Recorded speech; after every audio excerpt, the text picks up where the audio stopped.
Good afternoon, everyone, and welcome to our Demand and Distributed Energy Market Integration, DDEMI Working Group. My name is Brenna Marquez on behalf of the Stakeholder Affairs Group at the California ISO. We welcome you to our second working group for this series. We also have a few housekeeping reminders to cover, and I'll be covering the few folks that are also panelists today. As this call is being recorded, for informational and community purposes only. Any related transcription should not be reprinted without the ISO's permission. As well, this meeting is structured to stimulate dialogue and engage in different perspectives. We encourage both comments to be professional and respectful. As well, we do encourage comments to be brief and refrain from repeating anything that was previously said in order for us to go through our agenda items and our stakeholder presentations today. We also will have a set aside for a quick Q&A for each presentation, so we'll let everyone know when that is to occur. To ask a question during the WebEx queue, we ask that you use the raise hand icon located above the participant chat window. You'll be able to be added to the verbal queue.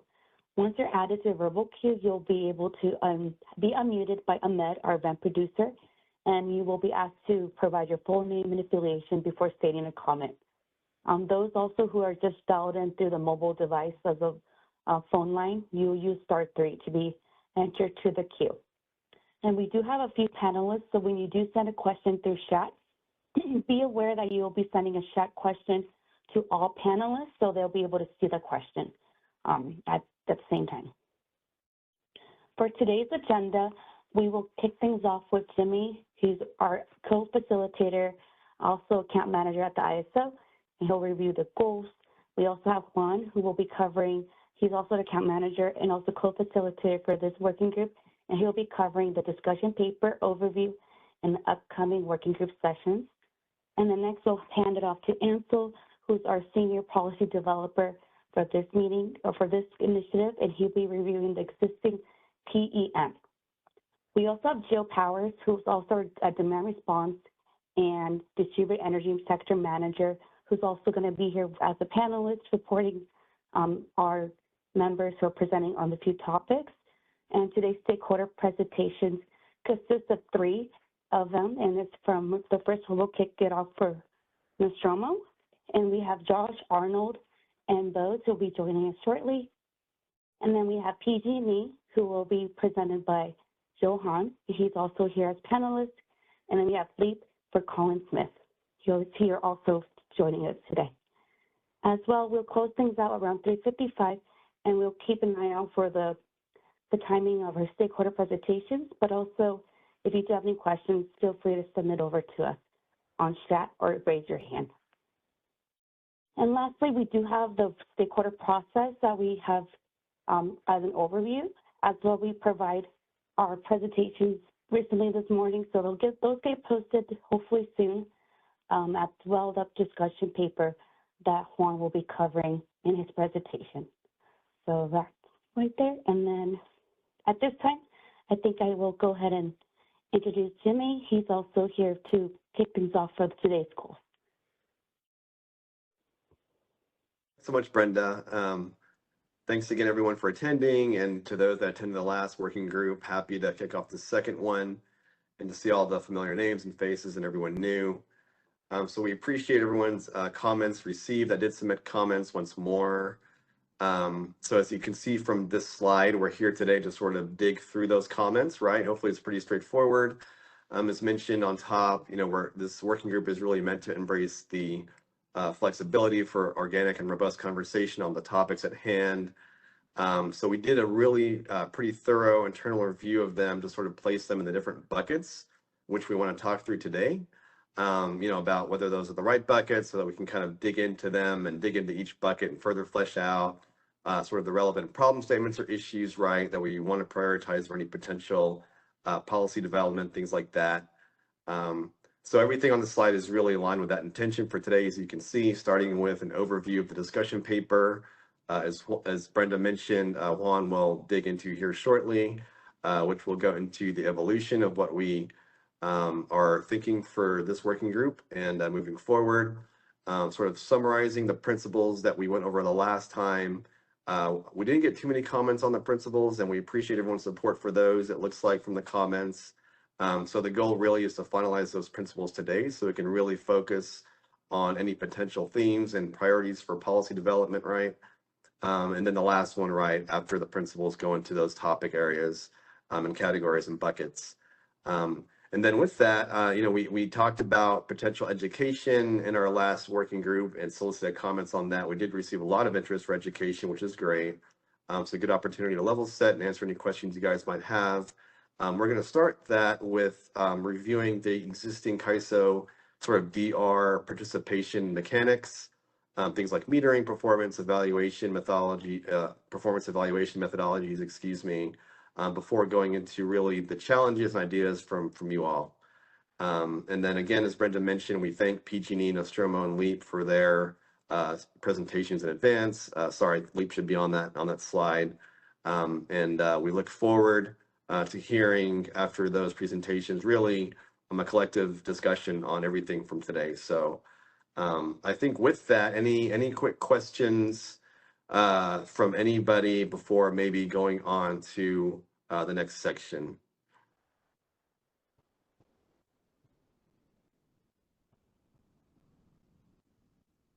I don't see any questions, but we are going to be adding those, so we're working on that right now.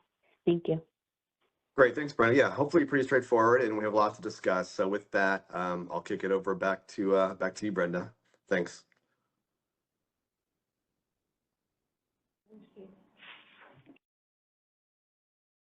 All right, Juan, go ahead. Take it away. We can hear you. Okay, thank you, Jimmy, and thank you, everybody. A lot of engagement in this working group, and that is music to our ears. So let's go ahead and move to the next slide, please.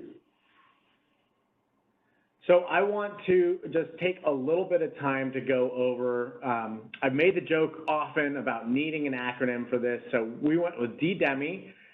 It's a little bit easier, three syllables. So we posted the discussion paper for DDEMI, or the Demand and Distributed Energy Market Integration Working Group. That is on the initiative page, and we are going to, with every discussion paper, take a moment and allow for any kind of written comments. So please do take an opportunity to review it. We'll be going over it at a high level here, and we have comments that we're asking for on the 28th of March. So we want to give ample time. So let's go ahead and move into the next slide here, please. So this is a review for those of you who are able to join our kickoff call. The discussion paper, as I just mentioned, is going to take kind of an iterative approach. We're going to have that discussion together here in these working group sessions. We're not going to launch a discussion paper after every single session and have a document for you to review and provide comments on every single session, but we are going to pause periodically as those different chapters of the working group kind of come to a close, and we're moving forward into a next step or a next phase. And it's to reflect the conversation and the stakeholder comments and recommendations that have happened to date. And it's really just to kind of create that history and then again, give us that opportunity to reflect and prepare for subsequent discussions. The final discussion paper will culminate in kind of stakeholder recommendations. And those are items that we are hoping to take on into future policy development working groups. Let's go ahead and go into the next slide, please. So the evolution of the discussion paper, a little reiterative here on my part, my apologies, is to reflect that discussion and the decisions and any action items that come out of the working group process. It is a living document, and I would like to note that not only are we seeking feedback on the content, and we strongly encourage you guys to read it, and please provide in writing if you feel like any of your feedback, whether through comment or discussion, has not been kind of appropriately characterized or fully characterized. Give us that feedback. It is meant to reflect what we have heard here in the working groups. But we're also open to feedback on the layout and kind of how we're proposing the evolution of the discussion paper, which I'll be getting into in a little bit. Let's go ahead and move to the next slide here. So the working group process, just again at a high level, it kind of kicks off to frame it up, is our opportunity to identify either challenge areas or opportunities to put into the scope of a policy initiative. And this is really done by forming a problem statement. And those problem statements, I want to repeat what I said on the kickoff call. We're really looking for something that is kind of in the spirit of a problem statement. We don't want to get lost in semantics and wordsmithing, but we're really just trying to identify a root cause that's related towards an intended market outcome. And if that's a challenge area or an opportunity, what is the challenge in that market outcome? What is the different opportunity that you'd like to see as far as a market outcome? And we'll form those problem statements. We got a question last time as well, and in comments that, you know, would it be beneficial to explore a potential, you know, solution, or in particular, I'm thinking of items that may have come through the catalog process where they're already somewhat crystallized and we're moving forward in a little bit of a, you know, a couple of steps ahead of just an initial problem statement formulation. I think there I would say that if we're proposing a solution, we inherently have a problem statement to uncover, right? And so we want to make sure that we keep momentum moving forward, but we really do want to come away from all of the subsequent sessions here with kind of a list of problem statements for us to then be able to tackle and prioritize. And so through these discussions that we'll be having in each of these thematic areas, we'll illustrate and justify those problem statements. And that's a combination of a couple of things. Ansel later on in this session is going to be going over our performance evaluation methodologies. We want to make sure that we explore and have a good understanding of the current market constructs that are meant to address that. And we can develop, you know, a methodology for analysis of what would need to perhaps change in order to get to that intended market outcome. And we can also, again, determine action items, and those will also be listed in further iterations of the discussion paper, and that helps us keep the momentum. That helps us align on priorities, and it really does serve as a bridge towards that solution development. So that could be, to the extent feasible, you know, additional information, education, and you know, data that the ISO may be able to provide, you know, keeping in mind the requested turnaround for some of that. Let's go ahead and move to the next slide, please.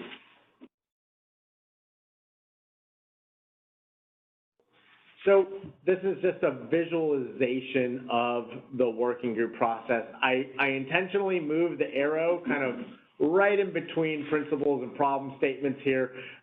We did get some feedback on those principles. We appreciate that. We're open to having a little bit of discussion here on this session as well. But we're also joined by several who are going to be kind of walking through some presentations, and we hope to suss out some problem statements here. So we find ourselves really kind of there in that principle and problem statement. You'll see this kind of circular pattern of the ability to flow back, right? We want to get our problem statements. We want to view those through the principles. We can assess. That might reshape our problem statement. We can get to a resolution with that methodology of analysis that we talked about. That might reshape the assessment. So again, a very organic and iterative back and forth. And I can't stress this enough. And we appreciate the level of engagement, but we need that high level of engagement to continue, because this is a stakeholder discussion that's going to take us to the finish line for the goal that we have here in this working group. Let's go ahead and move to the next slide, please.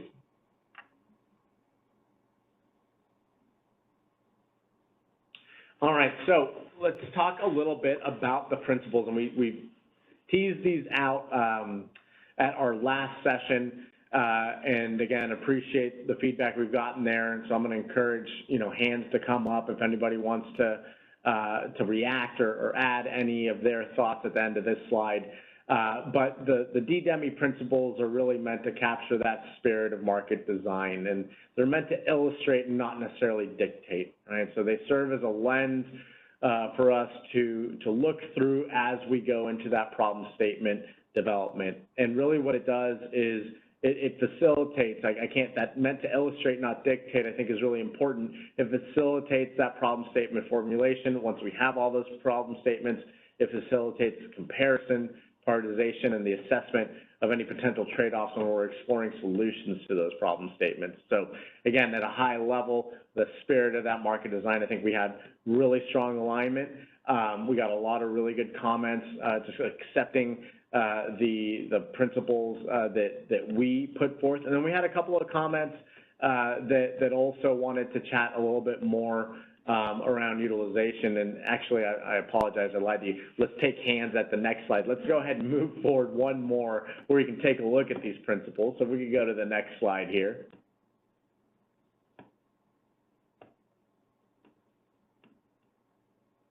So we have efficiency, competition, feasibility, simplicity, reliability and compliance, and then we had this facilitates states' public policies.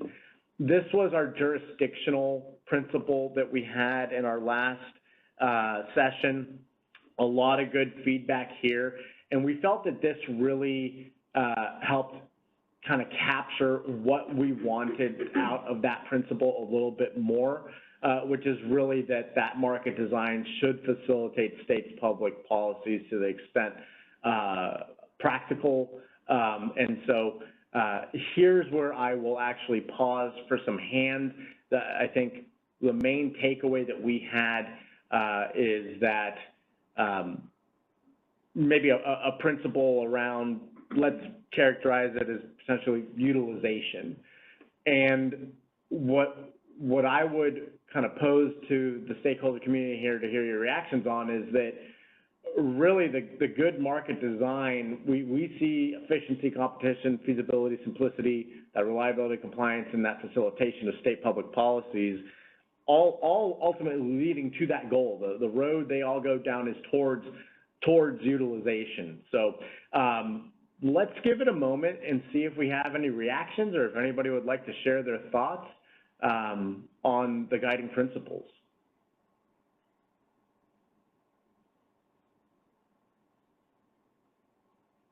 Okay, I'm going to give it a moment, but it sounds okay, very good. You will also, of course, have an opportunity to comment on the discussion paper, and those are listed in there, so feel free to share your thoughts with us. Let's go ahead and move to the next slide, please. So in the discussion paper, we have outlined what we're calling thematic areas. Now, these are stakeholder-suggested items that are to be included in that discussion I was referencing earlier for problem statement formulation. I think that's a key point. We've grouped them into these thematic areas simply as a construct to kind of help an efficient conversation take place, kind of grouping like items together so that we can all get in the right frame of mind to start exploring each of these a little bit deeper and deeper. So we're starting off with performance evaluation methodologies today, and in the next session, it's really a foundational topic that really can shape pretty much anything to do with demand and distributed energy market integration. We also had several scope items, both from the comments that you guys provided in the first working group session, as well as the catalog around the economic participation for demand response, around the reliability participation for demand response, around distributed energy resource participation. We got calls to expand the demand side bidding options, as well as, demand flexibilities, either direct market participation or indirect market optimization options, really just trying to take a look at different ways where we can provide that demand flexibility either directly into the market or directly represented into the market. So these are the 6 buckets that we have kind of put together to put all of the different scope items into, again, simply to kind of help foster good conversation around each and to help us really kind of structure our thought process as we move forward together, stakeholders and the ISO subject matter experts in this working group. So let's go ahead and go to the next slide. We're going to take just a little bit of a deeper dive on what we heard in each one of these individual buckets, and happy to take questions at any point as we kind of get into this more granular description here. We have the expansion of the current performance and evaluation methodology options, and that also includes recognition of registration and metering alternatives that are associated with them. So stakeholders have proposed, these different topics for further problem statement formulation around modifying the tariff and the BPM description of the control group settlement methodology. We'll actually hear a little bit more on that today. There were calls for us to openly discuss considering of moving baseline methodologies to the BPM, and as well as exploring the utilization of device level measurement and creation of alternating baseline methodologies. So again, we're kicking off with performance evaluation methodologies today and continuing that conversation into the next working group, but I want to pause here and see if anybody would like to add anything. Again, these are stakeholder submittals, so if this resonates with you, go ahead and raise your hand. If you have any questions on this, please go ahead and raise your hand as well. Okay, all right, let's go ahead and move on to the next bucket, please. Next slide.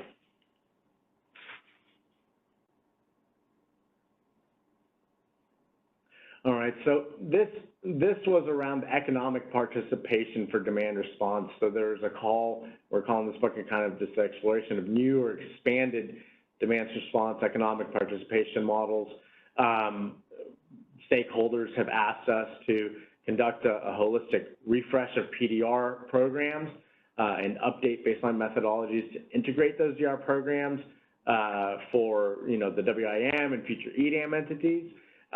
We've also been asked to explore the creation of a new variant of PDR called MPDR, or modified PDR, to more accurately reflect load reductions for PDR participants with behind-the-meter storage and Rule 21 export permits. So we're putting these together into the economic participation of demand response. And again, I'll take another pause here. These are stakeholder submitted items for us to sink our teeth into in subsequent sessions. Any additional color representation or questions on this bucket?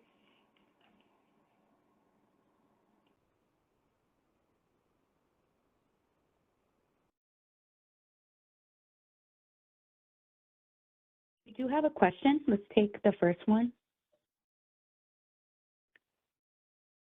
Hi, do you hear me? Hey, Kate, we can hear you. Please go ahead.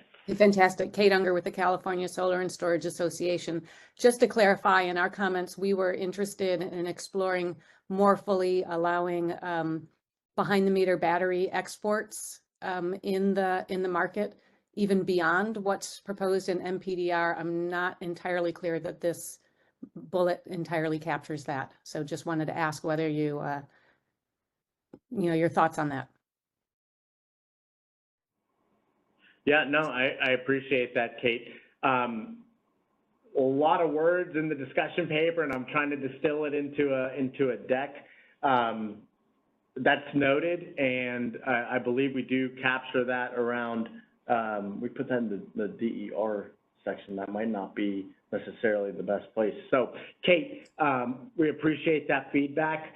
Please do provide that to us, not only in the written comments, but we'll likely also reach out offline as these buckets really do also kind of outline some of the order of exploration of these items. Jill, do you have anything you want to add there? No, it may have been, as you indicated, that we included it, and I don't know if you identify it in your synopsis, within just an overall DER type theme, expanding DER participation, utilization,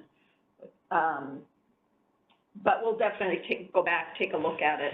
Do you believe it fits better in a demand response economic participation model, or should we kind of put it into a larger kind of discussion overall, that these are distributed energy resources, they happen to be behind the meter distributed energy resources, and maybe look at them holistically as enhancements to their economic participation without specifically identifying what current participation model might be available, but beyond current market participation model. I think that's one thing based on your comment, was it for us to explore just, starting from from a scratch type Yeah, construct. yeah, I appreciate that. I didn't have the ability to look at the slides in advance, but I agree with you that it does make more sense to categorize it, conceptualize it more as DER participation. And I do see your next slide refers specifically to behind the meter storage participation rather than demand response, because the whole point is that the behind the meter batteries can do more than just reduce load. So yeah, I think, you know, I think the way you have it categorized is good. I did just want to call that out as we were going through and I thought of it. I appreciate it, Kate. Now, and thanks for being that first hand raised here. And again, we do also, I want to acknowledge that the material was posted earlier today.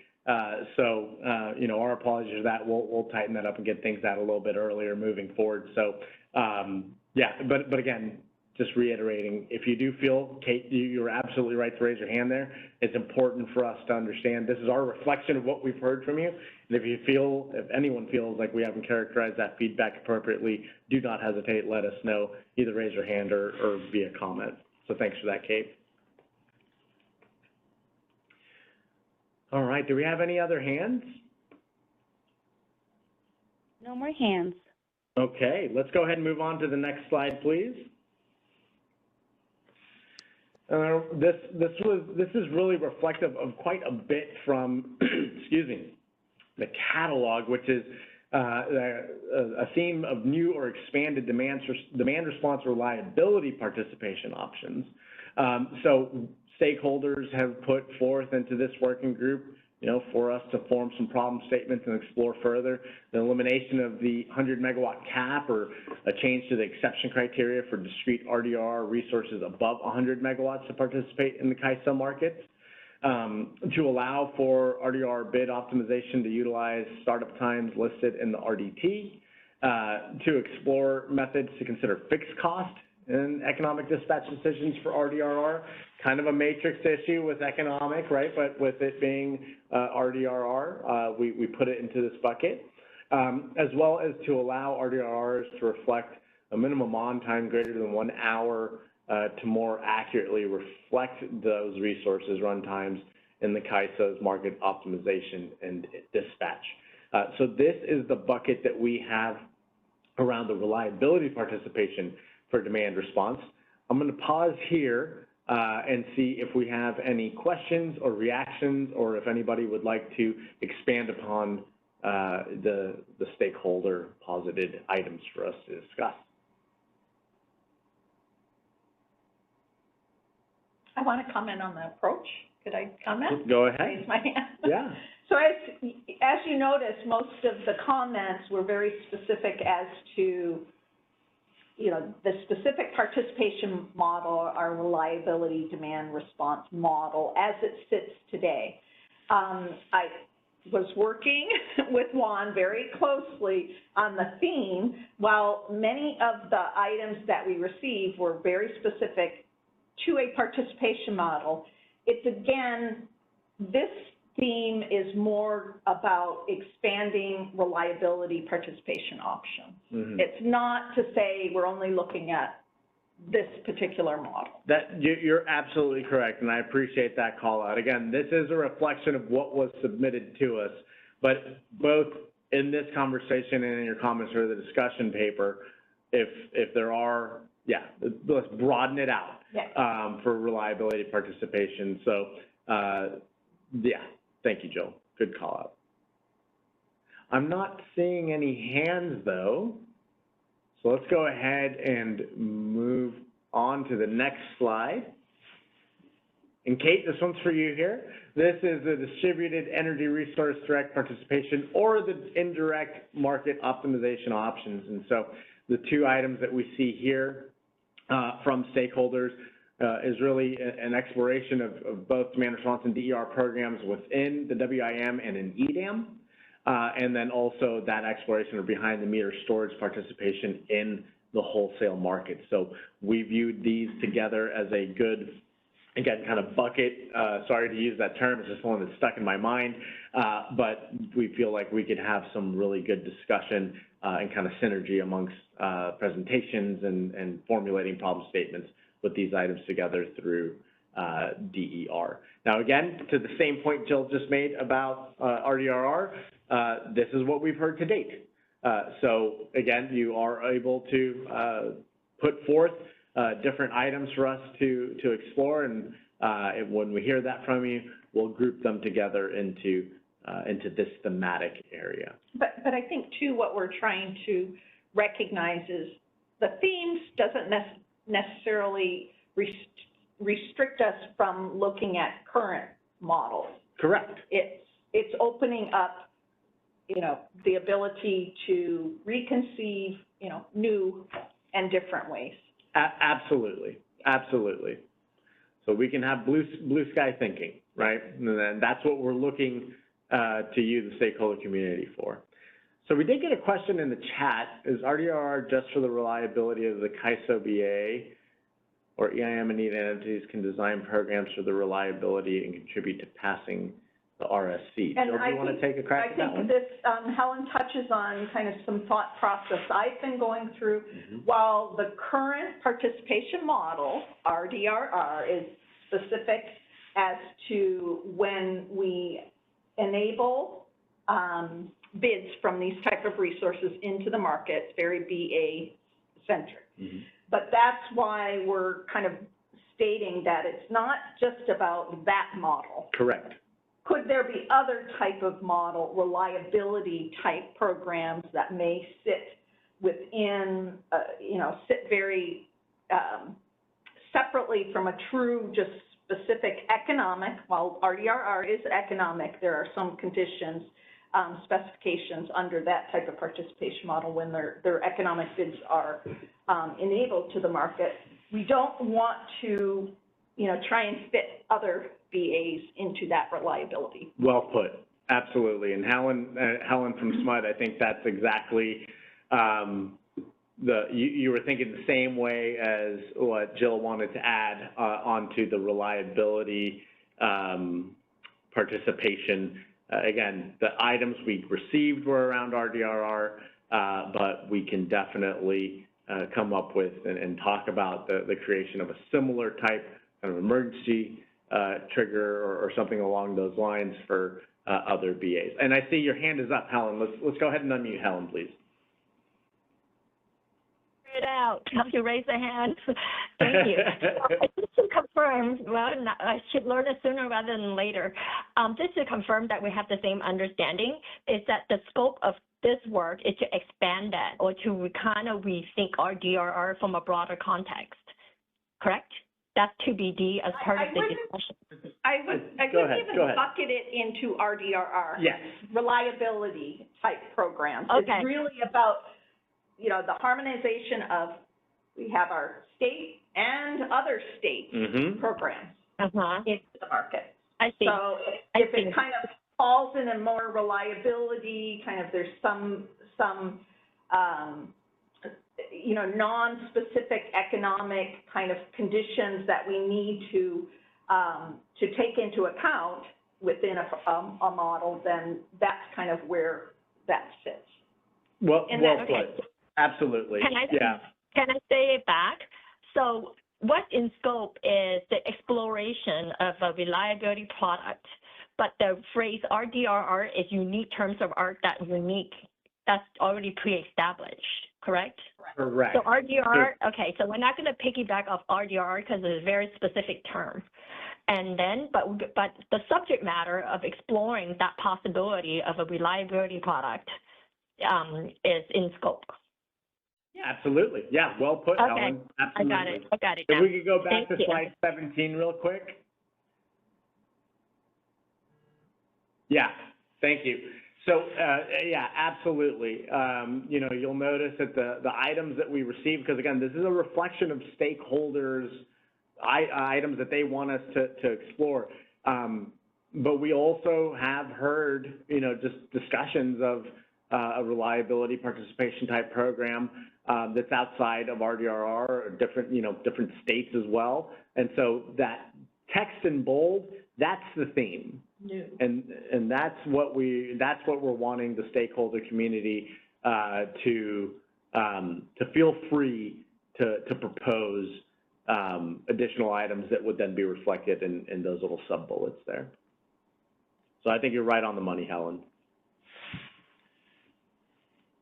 All right, if we could go ahead and please move to slide 19, please. Let's go forward 2, perfect. So this is one that we talked about a little bit internally.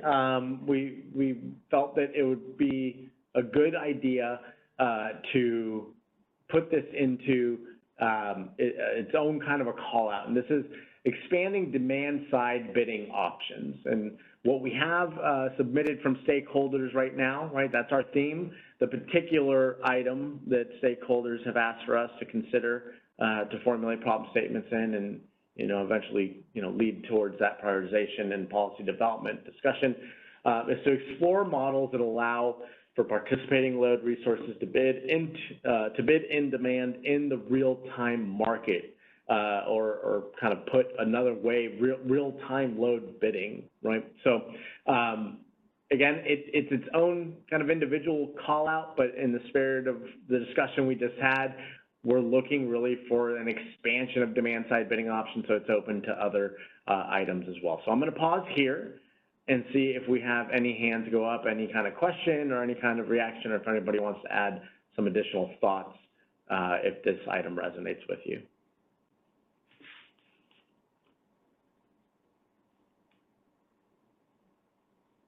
All right, let's go ahead and move on into the next slide, please.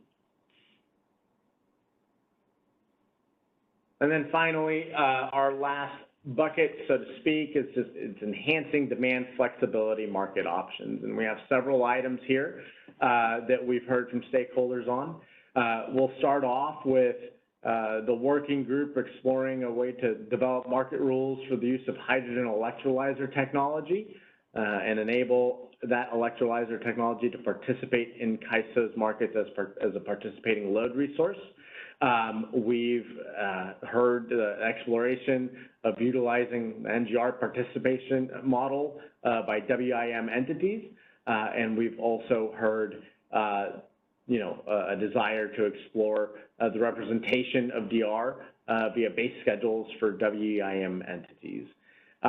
So again, the broader theme is just that enhancement of demand flexibility. This is what we've heard to date. Any questions or reactions? TJ. Yeah, actually, thanks for that. We do have a question in the chat. Let's go back a slide, please. No, for 20, slide 20. Oh. So it kind of goes off of this.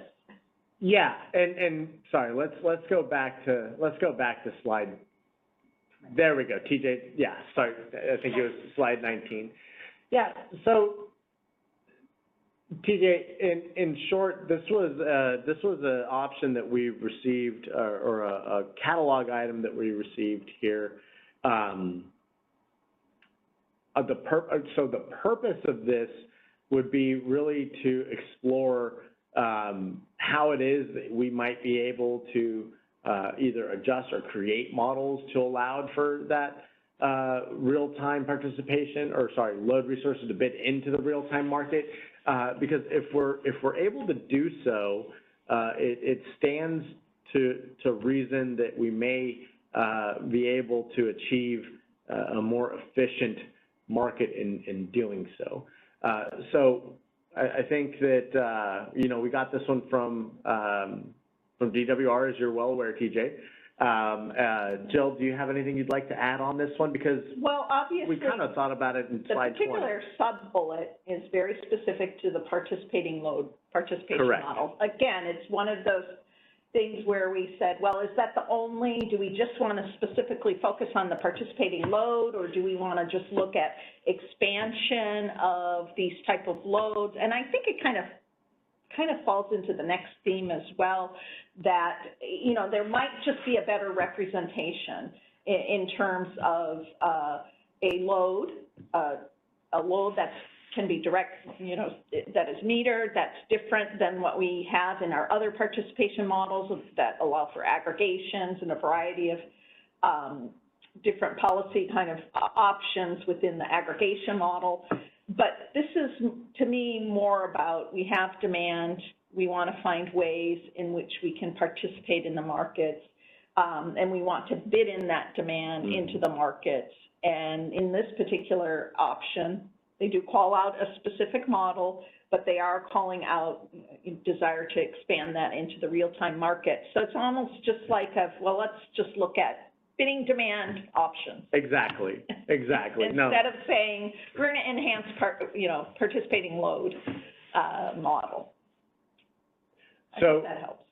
Kamaya, I see yours. Is it possible to read aloud the questions that come in the chat? Absolutely. I apologize for that. TJ was just asking if we could kind of expand on that theme here. And TJ, feel free to raise your hand. Hopefully that answered your question. Let's go to slide 20, because I think one of the things that Jill talked about is, as we were preparing for this, we originally had it kind of grouped together, right? They are very close to each other. But again, the market options we feel are kind of captured here. The hydrogen electrolyzer, the utilization of NGR participation model by EIM entities, and then the representation of DR and base schedules. Those are different market options for demand flexibility, and we wanted to make sure that we weren't going to move past any other potential bidding options or for the demand side, and so we carved it out into its own thematic session. So TJ, hopefully that helped answer it for you there. And then Kamaya, I will definitely be reading those questions out loud for you. I realize you guys aren't able to see those. So moving forward, let's go ahead and go to the next slide. And I just want to take a moment, because I keep talking about these themes and what we're trying to do with them, which is to formulate a problem statement. And I think it's important, right?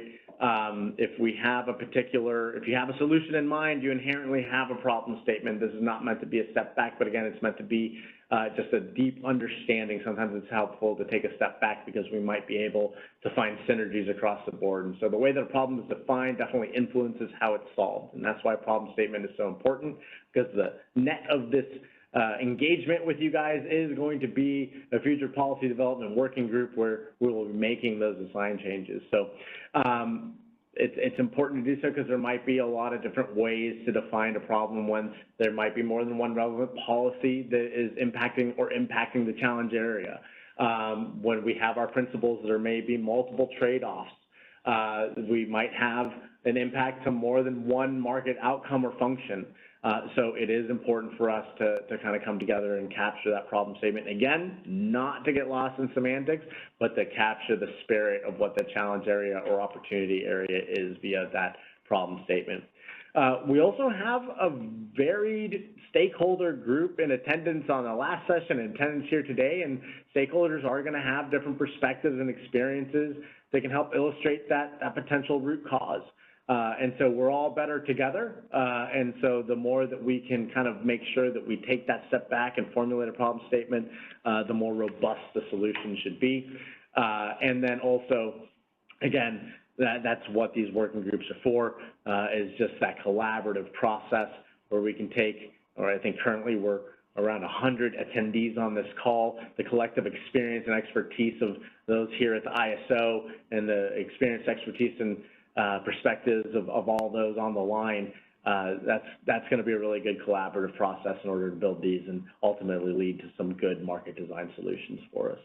Let's go ahead and move on to the next slide, if you don't mind. Sorry to move quickly. We have a lot to cover today. I want to give Ansel plenty of time to kind of cover the foundation of PEM, or performance evaluation methodologies here. And you'll notice that this is also an iterative process, right? We want to define the problem. Let's gather information, let's decide and take action, we can monitor and evaluate, and we can go back. Key point here, right? You see those arrows able to go back and forth. I would encourage everyone to focus, everyone on this call, to focus on that green arrow moving left to right, right? Momentum is an important thing for us. We just want to make sure that, again, as mentioned earlier, the way a problem is stated will shape that solution. So let's make sure that we do a good job on that. All right, let's go ahead and just move to the next slide, kind of give ourselves a little bit of a lexicon as we kind of go into this problem statement formulation. I feel like we've covered what a problem statement is already. But let's talk about what makes a good problem statement. You know, we're identifying a root cause from either market design policy or processes. If we have a challenge area, again, we've talked about if you have a solution, you inherently have a problem statement. It can go in the other direction, right? If that root cause is not known, then maybe we need to explore a current policy or process to support the market objective. Let us know what that challenge area is. Together as a group, we can work our way through that and see if we can create a problem statement, ultimately lead to a solution. And that will determine how these, or we can take a step back and determine how these policies and processes might not be meeting their intended goals. Where do we need to, instead of build something new, potentially tweak something that exists already, or make changes just due to more information, new technology, et cetera.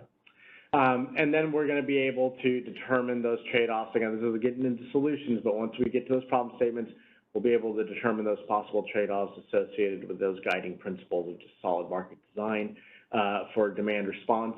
And then we'll be able to illustrate how a good problem statement, rather, should be able to illustrate how a measurable impact on market outcome can be measured, that we can track it, we can make sure that we've done something that's robust, and that we're making data-informed decisions.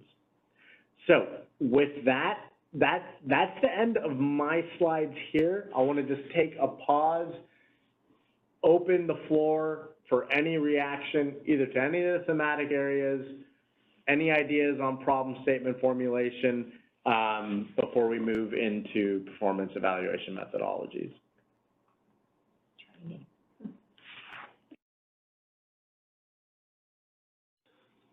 You know, one of the things I'll add, and Jill just said this as an aside to me, and I think it's a really good note. If you don't have one right now, when we talk about how we need to explore the current market policy processes, or if we don't know the root cause, maybe dig into an existing process that might not be meeting that intended goal. I think that goes back to the request that we have. It's a standing request, an action item that can come out of these sessions is what kind of information would be beneficial for you as a stakeholder in this process to have presented to you, to have a better understanding of, such that we can actually dive into those root causes. So any kind of training, any kind of additional reference material, things of that nature, we appreciate everybody bringing those into the comments. We received several requests for different trainings. We're working on those internally here to see what is going to be the best way to deliver that information to you. But that's a key call out, right? Do we have a gap or do we have a need to understand those design and processes in the market a little bit better to kind of get into what might be a good problem statement. So, okay, I didn't see any hands go up, and we have a packed day ahead of us. So with that, I'm going to go ahead and turn the floor over to Ansel. Mr. Lundberg, the floor is yours. Thank you, Juan. Let's go to the next slide. All right, so great overview there, Juan, of the excellent comments we received from stakeholders after our first meeting in February, and really nice way to kind of bucket the different feedback items, proposals, problem statements that we heard in those comments. So looking forward to folks being able to read through the discussion paper and iterate on that as we go forward. So as far as what we heard on the education front at the last meeting and in the comments, folks did want kind of an overview of some of the performance evaluation methodologies used for demand response at the California ISO. So I'm going to be providing that today with a look at metering, telemetry, and performance evaluation methodologies as they apply to demand response resources. And then we'll hear later from stakeholders about some thoughts, ideas, proposals related to these methodologies as well. So we're kind of taking this as our PEM day and going to address some of the things we've heard in the comments there. But let's start with this kind of level setting based understanding of our requirements as they stand today. Next slide, please. So again, I will be providing that high level overview as stated, as these requirements are stated in the tariff and more further defined in the business practice manuals.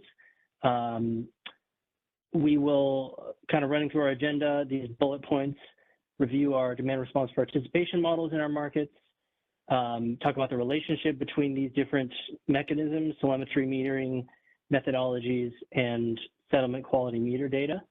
And then we'll touch to dive in a little bit to each of these, review briefly metering and telemetry in the DR context, cover our methodologies and our tariff in a little more depth, and then talk about kind of what you can expect from this working group as I hand it off to our stakeholders for their presentations. Next slide, please. I also want to share that most of, or almost all of what I'm covering today is outlined in detail in our business practice manuals.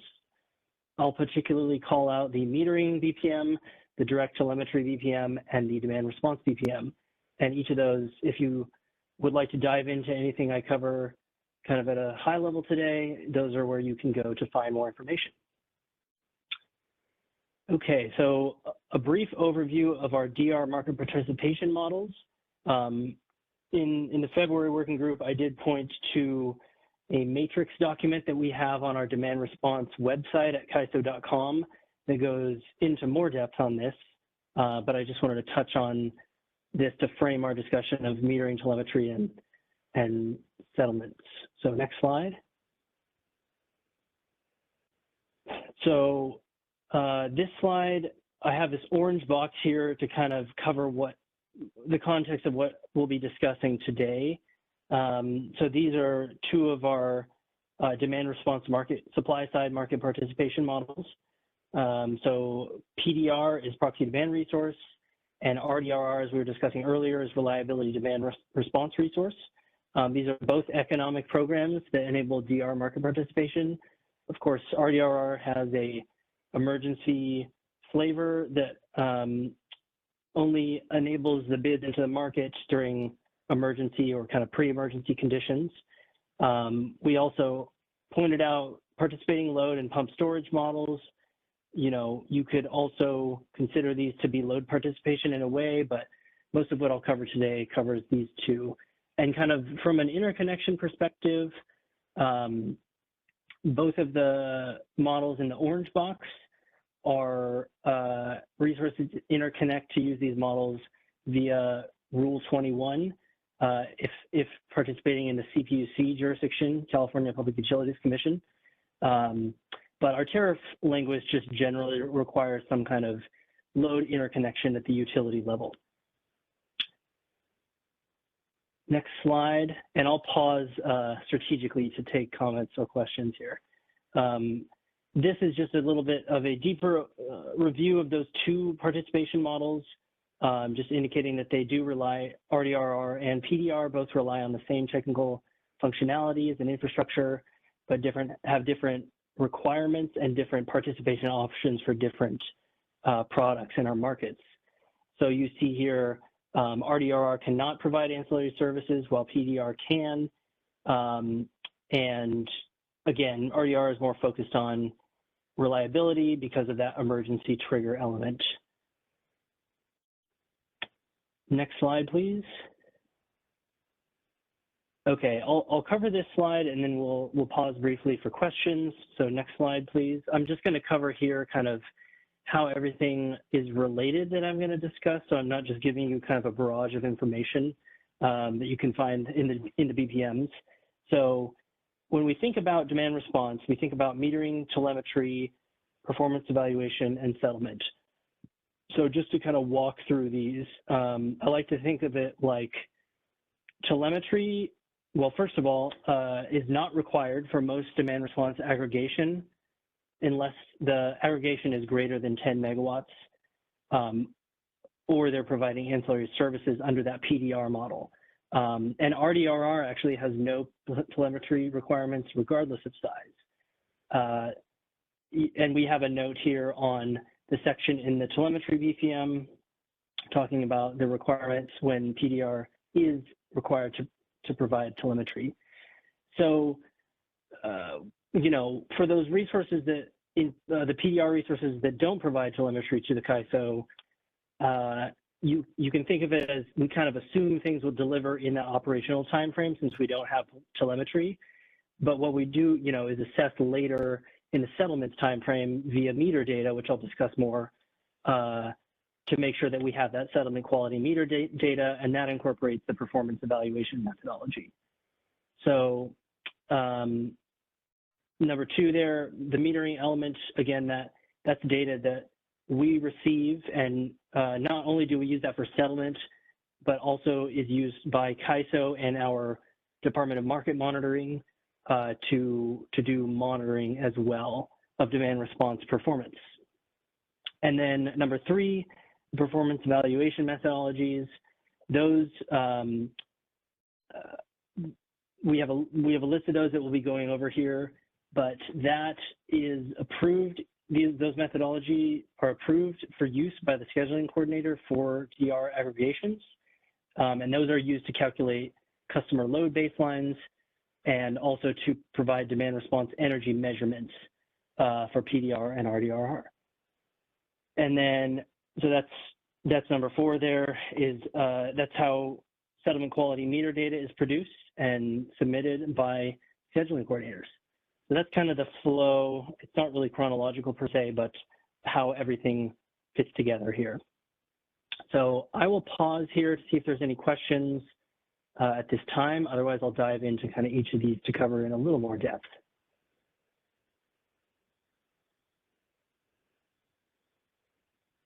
Okay.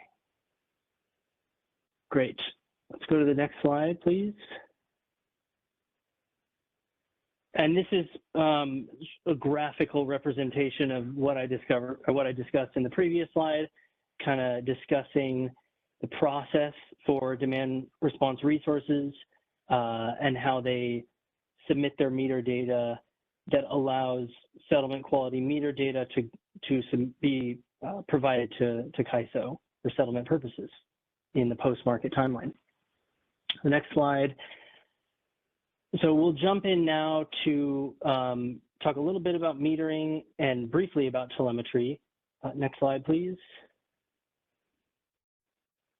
All right, so I want to speak quickly to, yes. Ansel, this is from, can we go back a couple slides? I wanted to go over a little bit more the overview of the post-market activities, because this is kind of essential to the overall performance evaluation methodology discussion. Yeah, let's go back one more slide. There we go. Right, and maybe I'll preface it with some of the comments that we heard and what we're seeing in terms of some problem statements, as well as kind of some of the solutioning that has been discussed in this area. And so we just wanted to, you know, come to this working group with a little bit more opportunity to provide some background, a little bit of training on what this is really, what we're talking about when we talk about performance methodologies and context around that. So what Ansel has outlined here are really, you know, the settlement portion of demand response resource participation, because this is where our performance methodologies take place. And so it speaks to meter data submission and basically metering, because a lot of what we saw in terms of comments, are specifically directed to metering and may require some more conversation around metering options. So under the meter data submission, this is where we're talking about meter data that's submitted for historic data, as well as day of event data, and the development of a performance measurement, and we call that a DR energy measurement. And it kind of is utilized, so that's one component of the performance, those methodologies, as well as foundational baselines to those methodologies, which we kind of categorize into weather matching, day matching, and control group. Then there's the additional subcomponent of that about metering for sub-metering that has evolved, particularly recognition of sub-meters within baselines outside of what we historically viewed as meter information in the development of performance measurements. So we're trying to kind of lay out that there's many different layers that we may be talking about when we're specifically talking about performance methodologies. So I thought this was a good kind of illustration of the components within performance methodologies. And then finally, just a recognition that this is a settlement component. So all of this work, all of this changes, recognitions of how these performances are measured is done in order to settle within the market, settle these, the performance of these type of participation models, in this case, PDR and RDRR. So I just wanted to kind of point that out as to this is a good illustration to really analyze or when we start taking a deeper dive in some of the problem statements, it will get into this level of detail. Thank you, Jill. All right. I think we have a hand as well from Helen. Go ahead, Helen. Hi, I have a clarifying question. On the prior slide, I think it's slide 30, you said that if anything that's under 10 megawatt, there's no direct telemetry and metering requirement. And here it is. So I guess the meter you're talking about is the device level, yeah? Just telemetry. Oh, just telemetry. So when you say meter data submission, this is at the actual device level that's behind the customer.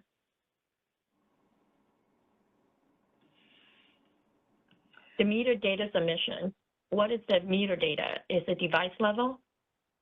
Okay, this is a good clarifying, and I think Ansel will be getting into this a little bit more. And Helen, you bring up kind of the comments or the request to recognize device level metering. This is not foundationally the meter data that had been prescribed for these methodologies. The meter data for the current methodologies, while we recognize sub-meters, we don't within those methodologies, it doesn't get to a device level metering.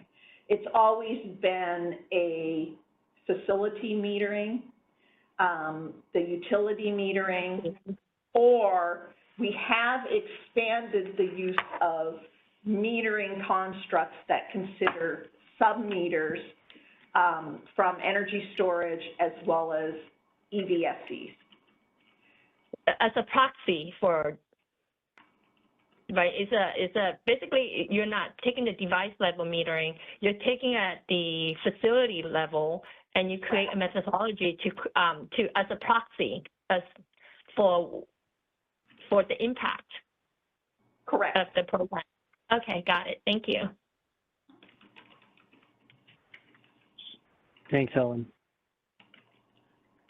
Thank you, Helen. And that was Helen from SMUD. Sorry for just procedurally, please be sure to state your name and affiliation. Thank you. My apology. I'm sorry about that. No, don't even worry about it, Helen. I got you. Great. Okay, let's go back. I'm sorry. Let's move forward 2 slides. Okay, so I would like to speak a little bit to the distinction between ISO metered entity versus scheduling coordinator metered entity. So with the ISO metered entity bucket, the CAISO, we directly pull the meter, and the ISO performs validation, estimation, and editing to produce SQMD. So this is the standard by which generators in the ISO BAA are generally required to meet for metering, and this role puts CAISO in the position of collecting more of this information directly, whereas with SC metered entities, which is a generic description, but all demand response sits in this bucket, ISO does not perform any roles with regard to metering and verification, if you will, M&V. And the data is something that SCMEs obtain to perform this themselves. But, you know, with demand response in mind, in the SCME category, they're taking the performance evaluation methodologies and then using the meter data to perform further calculations to submit settlement quality meter data. So in the SCME case, entities are doing that M&V themselves, submitting it to CAISO, and this is with the understanding with our requirements of local or state regulatory authority approval that these meters meet the requirements that they've set for metering infrastructure. So thinking about the Western Energy Imbalance Market, WEIM entities do not have to comply with these ISO metered entity requirements with the understanding that they've met, their metering systems have met their own regulatory authority requirements. So I just want to provide that distinction, and we're talking today with the demand response context about the second bucket as this arrow shows here. So I think that's all I have on this kind of clarification. Let's go to the next slide. So we do have a question. Yeah, Josh, go ahead. Yeah. Yeah, before we dive into this, so I just wanted to mention that this is Josh Arnold, GDS Associates, on behalf of Nostromo Energy. I just wanted to add that Nostromo is very interested on this discussion as to meters and sub-meters, especially on different types.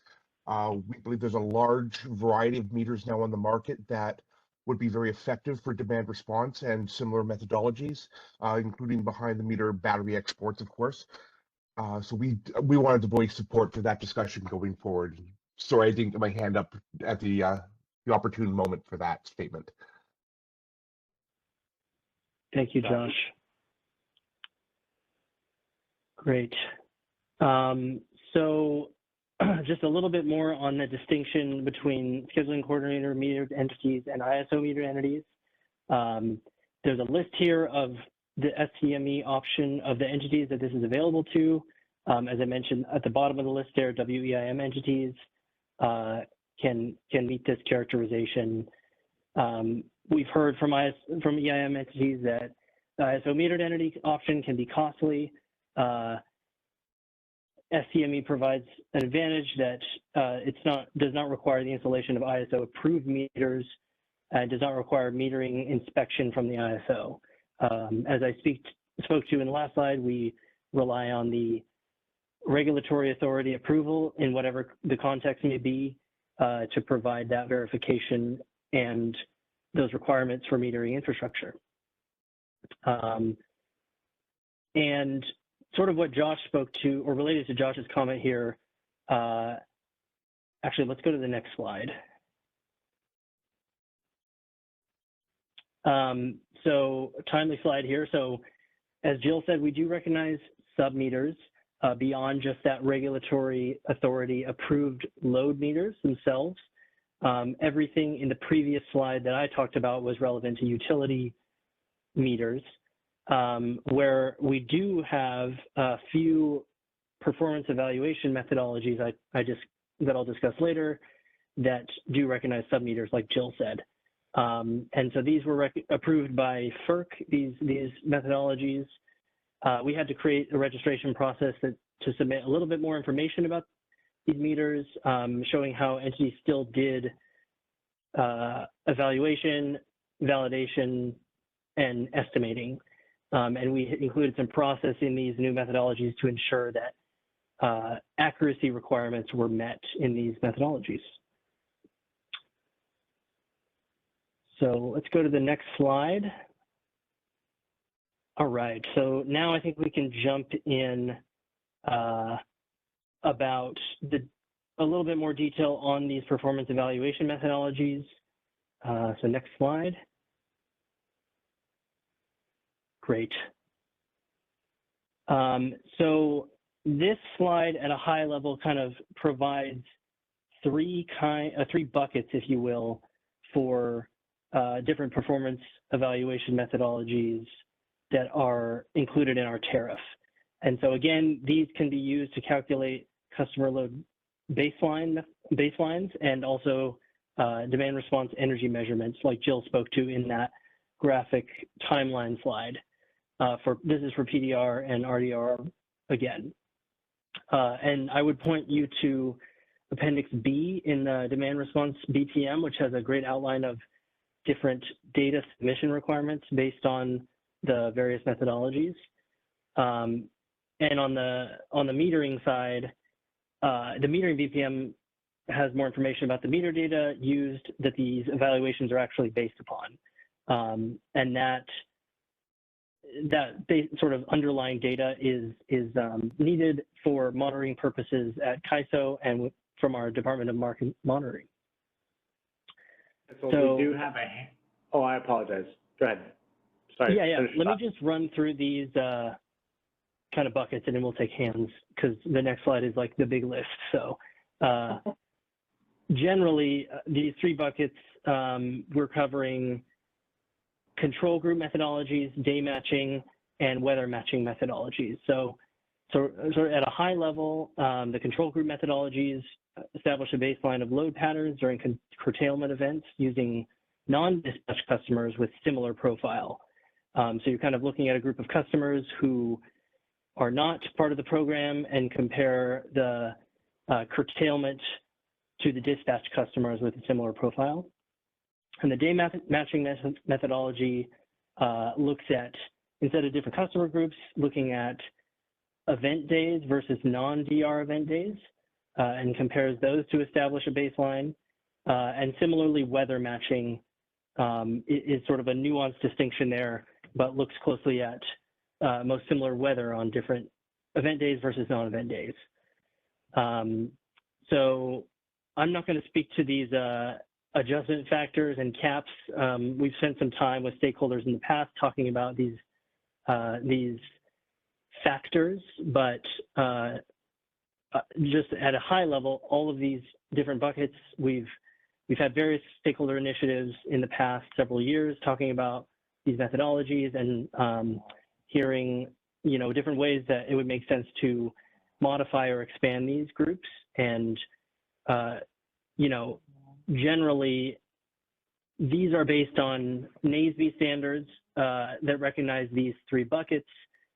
We also talked about sub-metering, but from a big picture level, if we're thinking about moving beyond these kind of traditional elements and buckets, we'll have to provide more justification and details beyond what exists in the standards literature. So let's take our hand here. Yeah, great. Thanks, Ansel. Let's go ahead and unmute John. Yeah, John Kitchen here from Portland General Electric. Thanks. Actually, I do have a question here, but I also wanted to step back to the page about the SQMD plan.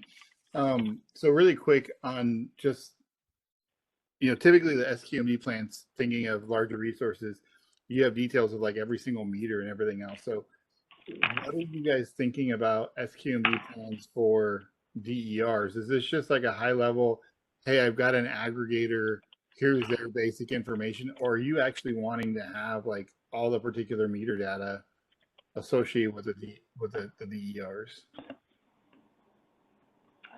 I think I can help with that, Ansel. This is Jill. Yeah, go ahead, Jill. This specific slide is about an SQMD plan related to a behind-the-meter sub-meter. When we instituted DR participation, we already recognized these aggregations as SC metered entities, and we recognized that they would utilize, as Ansel had kind of laid out, the local regulatory authorities approved load meter data. So there was no need for them to submit for for participating those loads within an aggregation, all of the individual metering information. We do see everything at an aggregate in terms of the actual data, but there wasn't a need. There was just an extension of the SC metered entity construct to meters and to the aggregation of that meter data by an SC for demand response participation.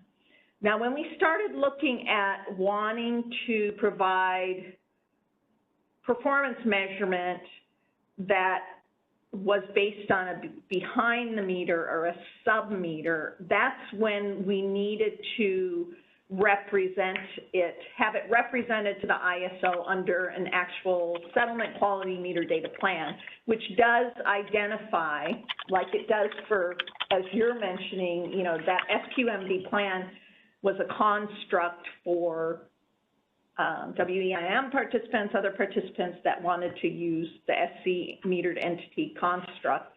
But we kind of took that SQMD plan and utilized that same type of process for sub-metering options. So the only need to submit these are when you want to recognize non-LRA approved load meters. Okay, so this is optional then? You're saying the only time that we need to submit them? Optional. It's basically not necessary for unless you're utilizing a sub-meter. Okay. Okay. And that's for the electric vehicle supply equipment and meter generation output methodologies that monitor individual equipment beyond just the utility meter level. Okay. I'd be kind of interested is there like, if there's any other like reference material or anything on that to dig into, just for my sake. But the other question I had was back on this, or not question, but I guess kind of statement on the baseline methodologies, the previous slide that you were on, or I guess it's in advance of this. The groupings, the different NASB groupings. Yeah, let's go 2 slides forward, I think. Yeah. Yeah, so I mean, just my comment here from a WEIM perspective, from a WEIM entity, I think that this, I understand the reason for the baseline for CAISO, BA, and everything, having all of the different aggregators and different LSCs and everything under CAISO. But from like right now, for example, for PGE, if I have they're basically our resources. Like we do use aggregators, but they're not like an aggregator in the perspective of they're going to the market. They're an aggregation platform for us. So if I come back and I say, hey, okay, so I've got a DR event that's today and I'm expecting 100 megawatts. If they don't show up on the market, like let's just say 50 megawatts show up when I forecasted 100, that is already represented and reflected on PGE's BA in our settlements. Like we wear the risk for that. Whereas an aggregator, like when you have multiple aggregators within a BA, is a different scenario. When they say, hey, we've got this showing up and you're going to pay us, and you don't necessarily have the baseline methodology is basically the mechanism that you have to see whether they showed up or not. It's kind of a different scenario. So Yeah. What I'm getting at here is like by having this baseline where we're having potentially like adjustment factors and adjustments to what our forecast is and stuff is actually kind of double hitting us because we're already taking that into consideration. And then we're also already wearing the risk. So if we say 100 megawatts are showing up and then your baseline decreases that by 30%, and now you're only saying 70% is going to show up on the forecast, I then have to supply that extra 30 megawatts and I get hit by basically having to supply that, even though I'm covering for it.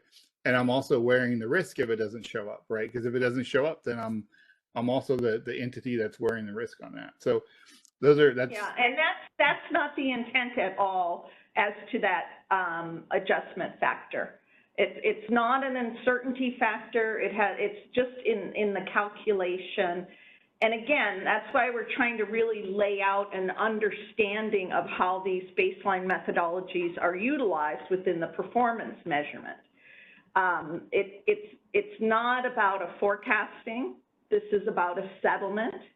This is a settlement to an expected energy call from these resources. And again, this is on the supply side. So John, you might be reflecting kind of what you're more on the load forecasting, load adjustment type side. This is strictly related to that measurement of a supply side call from these resources.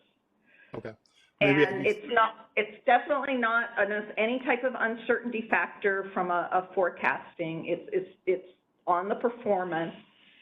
And these three types are not, and based on aggregator or state, these were our NAESB standards. This is a national standardization of demand response. We're just kind of trying to provide some history as to how these methodologies kind of evolved over time.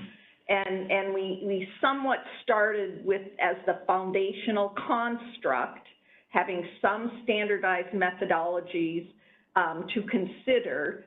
And we've evolved beyond that. And all we're really saying, we're not saying we can't evolve beyond what we've evolved to with our performance methodologies as they sit today. But this is kind of a basis that we were under federal jurisdiction to somewhat follow. We were questioned, how we standardize our performance methodologies. So that's kind of what the intent of this was, this particular slide, to provide that foundational, how we grew from a standardized set of measurement methodologies for demand response. And definitely that last, maybe we should have taken that out because it was very specific to something we were working on as we were evolving our methodologies, the adjustment factors. It's not an uncertainty factor. It's just in the overall calculation, you're able to adjust your baselines based on a day's event and what's happening during that day, specific day. Yeah, no, I appreciate that. When we were looking at registering some PDRs, a couple of years ago, we were reading similar things and thinking that basically we were going to have a 30% reduction. So anyways, it's probably just our misunderstanding and not realizing or not understanding it correctly and not really having experience with it. So looking forward to hearing more and learning more about it. So really appreciate it. That's all that I have. Thank you. Thank you, John. Thanks, John. We have, Ansel, we do have another hand. I want to make sure in case it's something, kind of a reaction. Luke, let's go ahead and unmute Luke, please. Yes, hi, good afternoon. This is Luke Chugas, consultant from the California Efficiency and Demand Management Council. Thanks so much. Can we go back 2 slides, please, Ansel? Yeah, let's do Right that. here. Thank you. And, forgive me, I have not dug a lot into this, these sub-meter options. I don't want to sidetrack the conversation, but just real quickly, is it possible or is the door open at all for other technologies to be recognized under this option, the sub-meter option? I think what we're trying to relay is there's some precedent in utilizing sub-metering options. And again, this does get to where FERC led us to required us to have all of our performance methodologies in the tariff. So currently, we went to our board and then to FERC, and we were able to establish this option for meter generator output, and that could be any behind-the-meter generation, and it was somewhat specific to energy storage when we went before FERC, but then that was later expanded to electric vehicles, more though on a load measurement and wanting to kind of sub-meter the effective EVSEs at a facility, and then utilizing that meter to represent a load reduction within that, for that aggregation. So those were specific, what we went before FERC to recognize, but I think it offers, the fact that we've been able to recognize other types of metering. Great. Okay. Thank you so much, Jill. Appreciate that. Thanks, Luke and Thanks, Jill. Luke. All right. Let's continue here, and we can keep kind of taking questions as I just finish up this material. So let's go to the next slide. Can't remember how many slides we need to. There we go. Great. Thank you. So this is the list of all individually specified performance evaluation methodologies, and each of these kind of fit into the 3 buckets that I spoke to in the previous slide. This is, we also talked about the sub-metering elements. You'll see these electric vehicle supply equipment methodologies and the meter generation output methodologies that relate to sub-metering methodologies.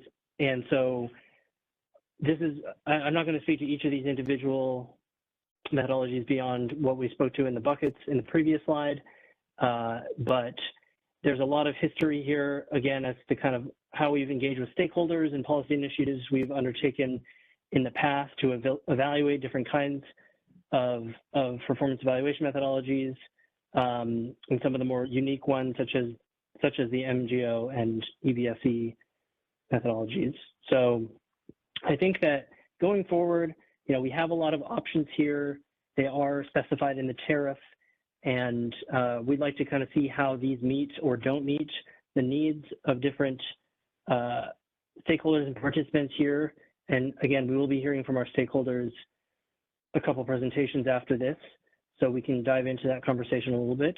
But we will also be touching on this topic at our upcoming working group as well, so we can dive a little bit deeper into some of these questions and some of these deeper explorations. So, and so, if you don't mind, sorry, just real quick, and I know there are a lot of them, right, on this slide, and so I would encourage people to let us know if there is one in particular, like John Kitchen at Portland, Luke speaking up just now, like if there's a particular one that you think there would be value in us diving a little bit deeper, let us know that. And then Luke, I think to your question, you know, would different technologies be considered?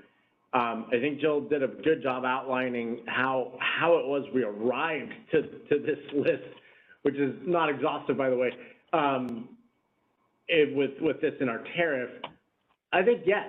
I think the answer in this working group is yes, we could explore that, and we would need to go through that. But I think what we're trying to convey is just, you know, what it took to get the what is it, 57 that we have in the tariff?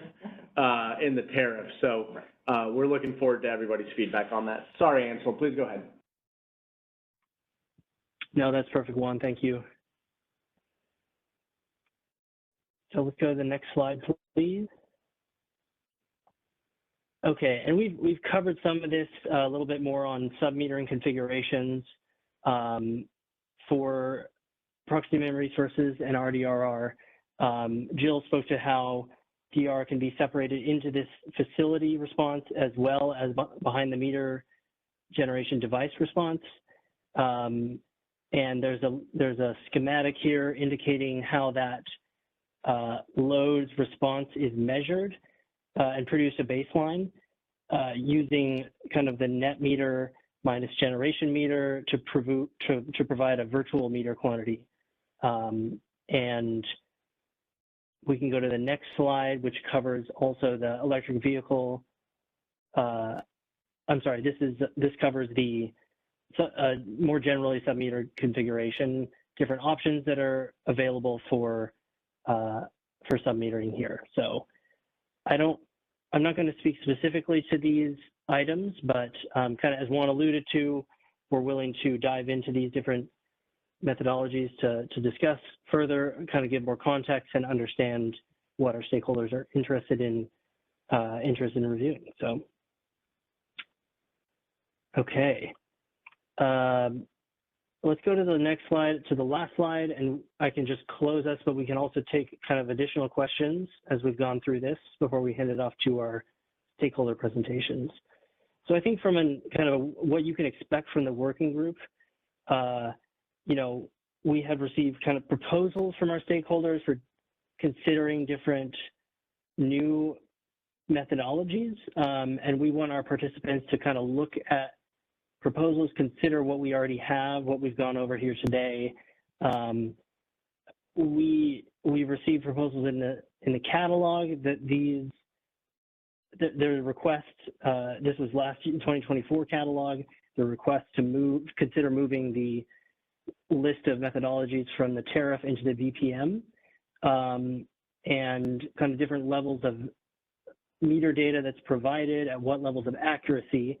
And these are the kind of conversations, if we want to talk about kind of what goes in the tariff and what specifications there are, we're open to these discussions in this working group to kind of figure out what needs are not being met, with the consideration that whatever goes into our tariff does have to be approved by FERC and to be shown to be just and reasonable in its methodology. So I think I'll pause there and see if there are any kind of lingering questions. I think we're doing good on time. I'm going to make sure we get to our stakeholder presentations, but I know that was pretty high level, but hopefully gives kind of an overview of how things fit together, and we can talk more in depth at the next working group. So Jill, did you have anything you wanted to add kind of as we wrap up here? I think I'm good. Yep. Great. Sounds good. Okay. Juan and Jimmy, I'll hand it off to you as we kind of cycle through topics here. No, appreciate that. No hands as of right now. And again, if you do, you will also have opportunity to provide written comment. So let us know, let it kind of marinate for a little bit and let us know. And of course, you can always reach out to Jimmy or myself. Actually, let's take that back. We do have one comment here in the chat. PDRs have to meet only one of the NASB buckets and not all three buckets to participate, as a question. Right. What we are showing on that was the 3 buckets or 3 different types of NASB standards that were developed in terms of baseline methods. What a PDR has to choose from is that whole list that Ansel had gone over the multiple different methodologies that are available for PDR energy settlement.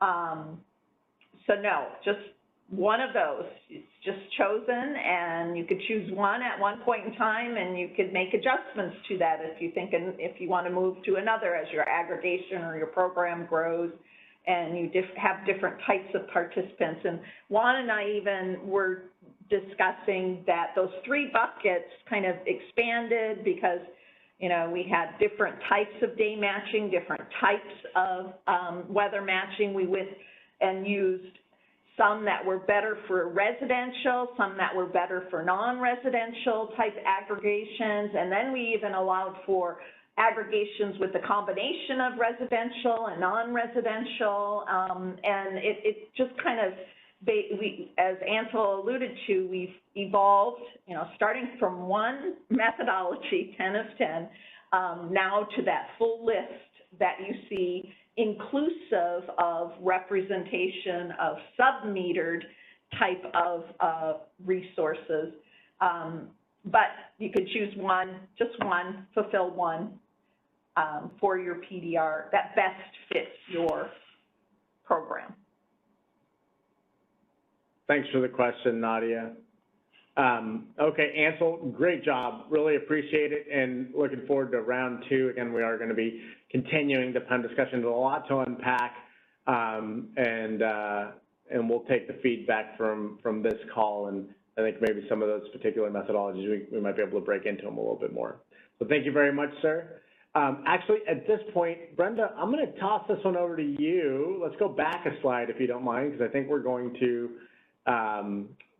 toss this over to some stakeholder presentations. So we have a little bit of presentation shuffling to do. So Brenda, what should we do? Perfect. So let's go ahead and check audio for Bose and Josh, starting off. Hi, we can see you. Can we do a quick audio check? Yes, do you hear me well? Yeah, it's slightly, just a little bit more volume on your side will be great. Thank you. 1, 2, 3. Is Sounds it good? good. We can, yes, we can hear you. Fantastic. Okay, get off. Should I start? Yes, you can start. Thank you. First of all, I wanted to thank you for the opportunity to present today. This is a great process, and looking forward, it's looking amazing, and I kind of took a sneak peek at the next steps. It looks like there's a lot of great things coming, so can't wait for that. So today I want to talk about, it was already mentioned about the PEMs, and we're talking about a new PEM that we found that we need after shuffling through the PEMs. And this is basically a PEM for one of the biggest opportunities that we see in California. It's thermal energy storage systems. So I'm moving the slides, or just, that's one thing I'm not sure. Next slide. So Nostromos, we're already installed in California. Our first system started operations in 2023. It's a dispatchable, flexible, measured in real-time system. And we applied as a kind of stepping stone to participate through the weather PEM. But unlocking the full potential, we need to create transparency, and we found that we need a new PEM. And again, to mention that SB 846 has the goal of adding 7 gigawatts, and as far as we hear, this is a very ambitious goal. It's not by 2030, by the way, hard to reach, and unlocking this is a key enabler for this, for achieving this goal. Next slide.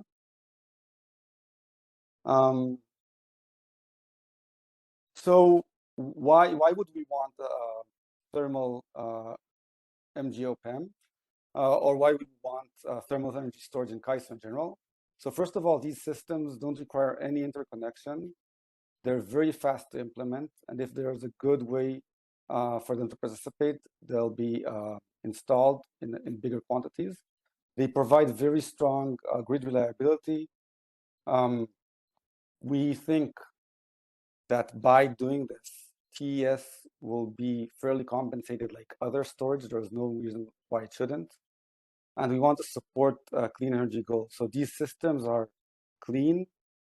Typically, they provide, all these advantages with, typically very clean materials, and they can basically extend, all the renewables beyond sunset, or provide that answer to the intermittency issue. Next slide. So LBNL phase 3 study showed that there's more than 7 gigawatts potential in California. The majority of that comes from cooling. You can see the orange part, that's commercial cooling that can be shifted with thermal energy storage. But even if you look at the industrial parts, many of the processes there are cooling, or heating requirements. So providing thermal PEMs is a must to kind of realize these systems and put them correctly into the market. Next slide.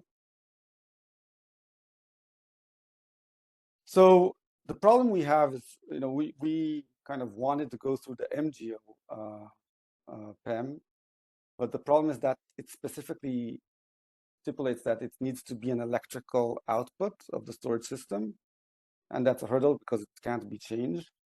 And just to mention that electrical equivalence is already supported even by the IRS. So kind of looking at the people that, so in the IRA, thermal energy storage was accounted, and they looked at these issues of conversion and agreed to them. As I mentioned, there's a huge potential to contribute demand response quickly, and we want to have this equitable integration of these resources. Next slide. Thank you. So we proposed, and this is sent in the materials, a new thermal MGO, a thermal PEM modeled after the existing MGO PEM. So, we know that a lot of effort was put into that PEM and wanted to kind of copy and use as much as possible. And basically, the only part that's kind of the only step needed is to convert the thermal BTUs into electrical equivalent.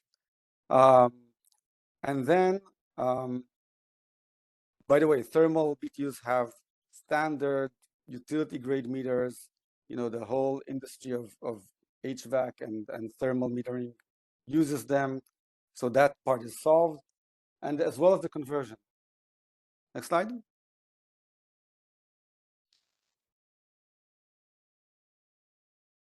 Yeah, so just kind of putting a few less words for the presentation's sake. We want to see thermal energy storage treated as electrical energy storage. And as mentioned, we modeled it after existing PEMs. Next slide. So this is a little bit more kind of detailed, but what we see here is an example of a building using an HVAC system. So we can see that the main meter supplies electricity to the building. It also supplies electricity that is metered to the HVAC system. So this case, a chiller that supplies BTUs to the building. Now that conversion rate that we see right there in the middle arrow, between electricity supplied to the chiller and the amount of BTUs that it puts out, is constantly metered. And it's metered not only when you're installing the system, it's metered throughout the use, different days, different temperatures. So we have a constant reading on that, and it's a very reliable number that we look at constantly. Now, same electricity is used to charge, in our case, the iceberg system, but there's other thermal technologies.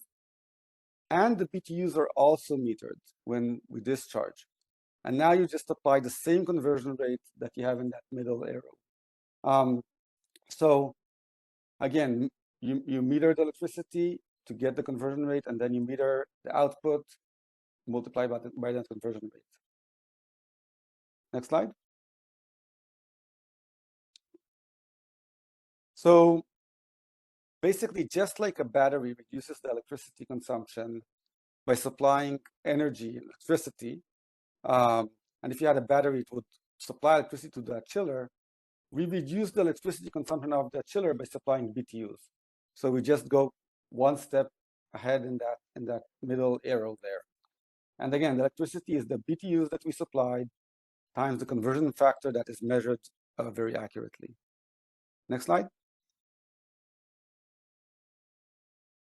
And this is a little bit more detail. We don't have to go into all of this right now. You'll have the slides. But as we mentioned, these sub-meters of all types are utility grade. They're used, for building purposes, internal building at very high numbers. They're measuring the facility directly. And the conversion factor, again, is calculated very accurately. Next slide. I think we're approaching kind of the last slide. Yeah, this is a picture of the beautiful system at the Beverly Hilton Hotel. So added a megawatt hour to a 1950s circa building in the middle of an urban area with ice. If we did that to many buildings, we'd solve our 7 gigawatt goal. That's it for me. I think I'm on time. Thank you so much for your presentation, Bose. Let's see if there's any questions in queue. Just to mention, there's 2 appendixes that I won't go through today. One goes a little bit more into the calculation, and then another issue that we put forward in the issue paper. But I wanted to kind of focus on these slides today. And we use, yeah, that's it.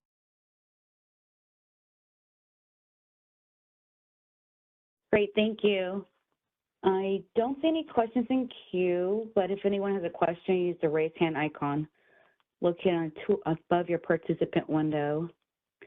We'll give a few seconds for folks to unmute if they have a question. We have just 3. Actually, Buzz, thank you very much for the presentation. I'd be curious. I know we have a lot of entities on here. We have a lot of representation from program management for DR for different utilities and different entities. Let's go ahead and let's unpack that at a high level. Let's go ahead and unpack that formula a little bit. And I would encourage the stakeholder community to kind of take a look at what's presented and see, share their thoughts on, in essence, how they would feel about this methodology. Let's give you a little bit of time. We have 9 minutes left for you. I know you have it on a single slide. Would you mind sharing that, Buzz? The slide again. Going back. Going back to the actual calculation. Yeah.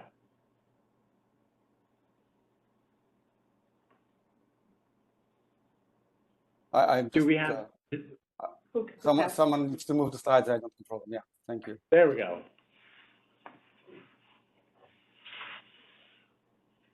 What slide?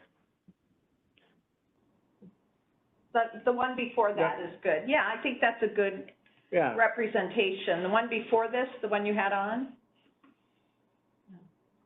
Maybe it's after that. Yeah, we put a lot more information in the written proposal and the appendixes to these slides.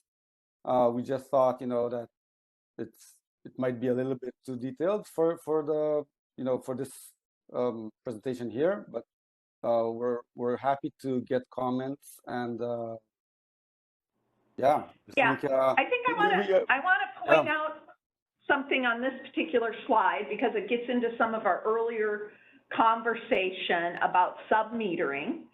So within this methodology, there's a couple of different things. One is recognizing a sub-meter, which I think we tried to lay out as something that some of our methodologies already do, but the type of sub-meter is much different than what we have outlined in our BPMs in terms of metering, because a lot of our focus has our metering standards are really around load metering as well as generation metering, and this is a new sub-meter, so it's just trying to point this out to others. This is a BTU sub-meter. Is that what it's stating here? Yeah, so it's a BTU sub-meter. So, you know, again, we use here BTUs because it's in this presentation we use the term BTUs instead of tons, but BTUs just mentioned that we're measuring the thermal unit.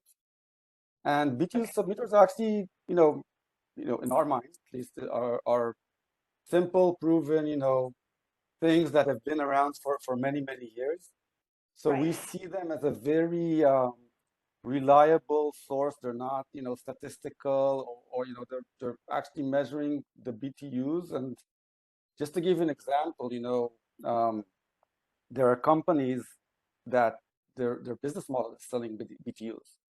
So that's what they measure, right? So like central cooling plants and those. So it's not something that, you know, Nostromo invented it in any way, or you know, it's been around for you know, decades.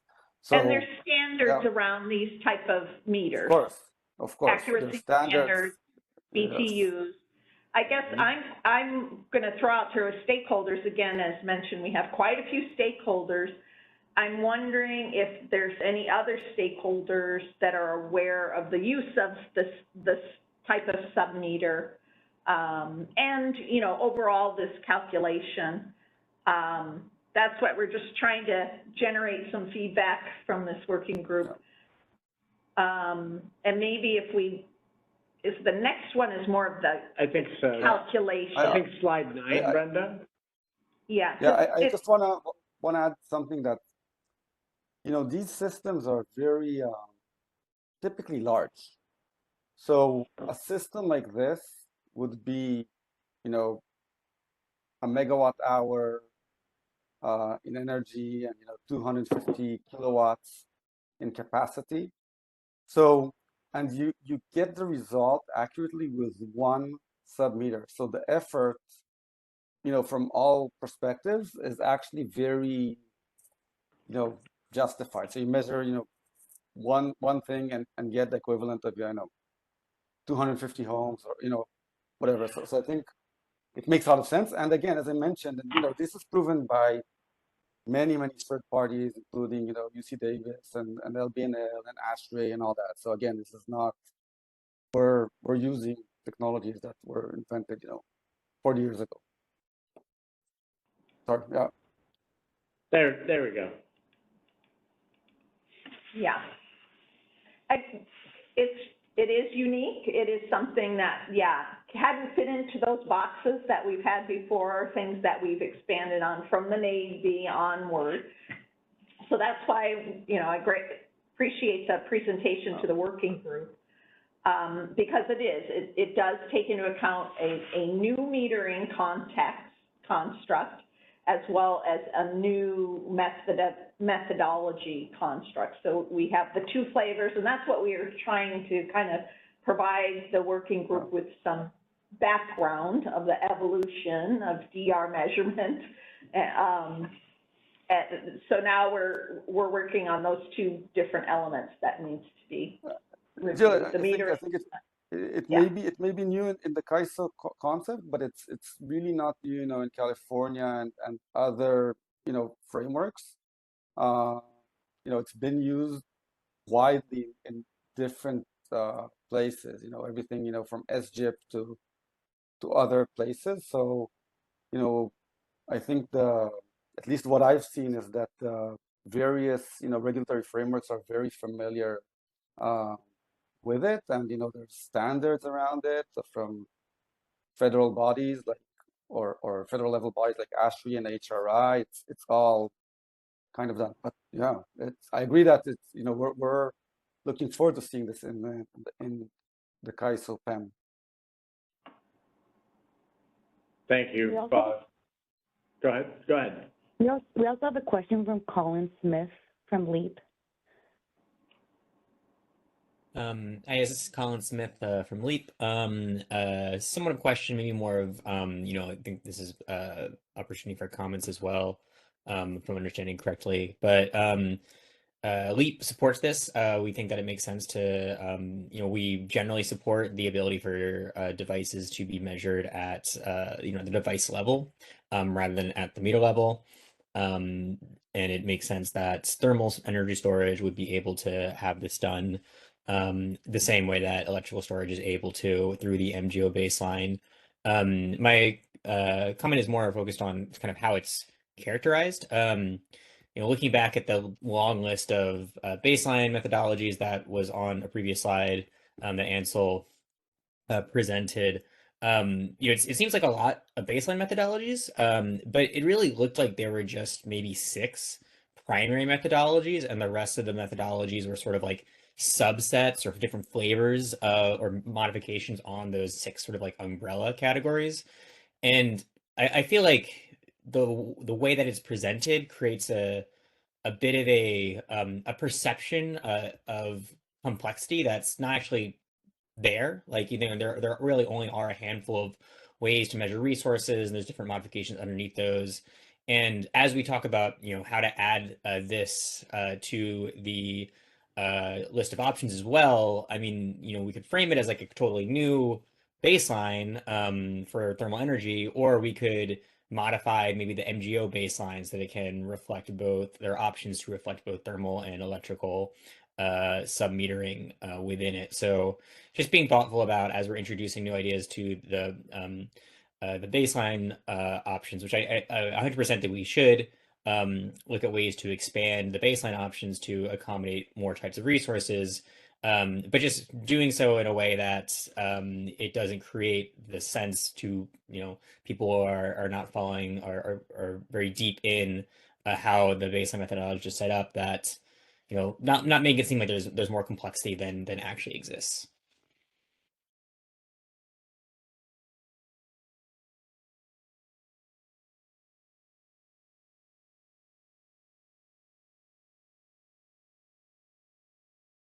Thanks, Colin. Oh, okay. Sorry. I saw your old hand. I thought that might be a new hand. No, Colin, I appreciate it. And I think you are correct in the characterization of really kind of like 6 umbrellas, right, so to speak. And so, Boz, I think that, we really appreciate you taking the time to present with us here today. Our next session is going to be kind of continuing the conversation around performance enhancements methodologies, and maybe the unpacking of those 6 broader categories, and everything else will kind of allow for a better sense from the community of where something like this might need to have any potential changes effectuated. So thank you very much. I really appreciate it, and we appreciate all of that additional detail in those appendix to the stakeholder community that is posted on the DDEMI page as an individual under Nostromo's presentation. So, Boz, thank you very much. Thank you.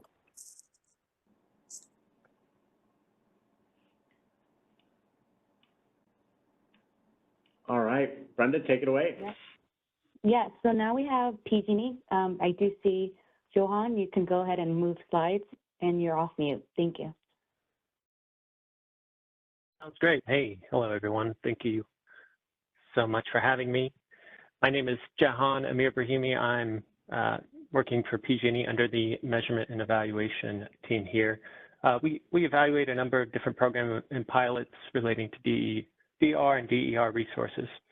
And these are program evaluations that typically use control groups. So it certainly came to my attention when researching DR settlement methodologies of, how can we utilize an already existing program evaluation technique in our settlements. So I'm going to speak to you a bit about some proposed changes and some operational constraints that PG&E is facing, and which may help other stakeholders here on the call work through.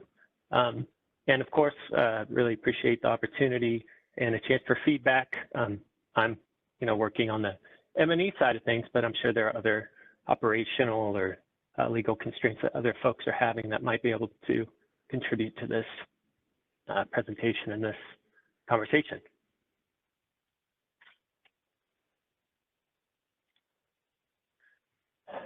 So as I mentioned, in 2017, CAISO worked with Nexent and a number of other stakeholders to conduct a baseline accuracy report into their existing methodologies. One thing that really stuck out for PG&E was the control group methodology. In terms of accuracy and precision, we found that really applied to the AC cycling program that control groups showed a very low accuracy and precision metrics, mean percent errors, CV, RMSE, MERS that are really surprisingly low. So that definitely caught my eye and was something that we're interested in pursuing. But you know, based on our own internal conversations, we had never used this technology, or we had never used this methodology for DR settlement, and I was really curious why that was to be the case.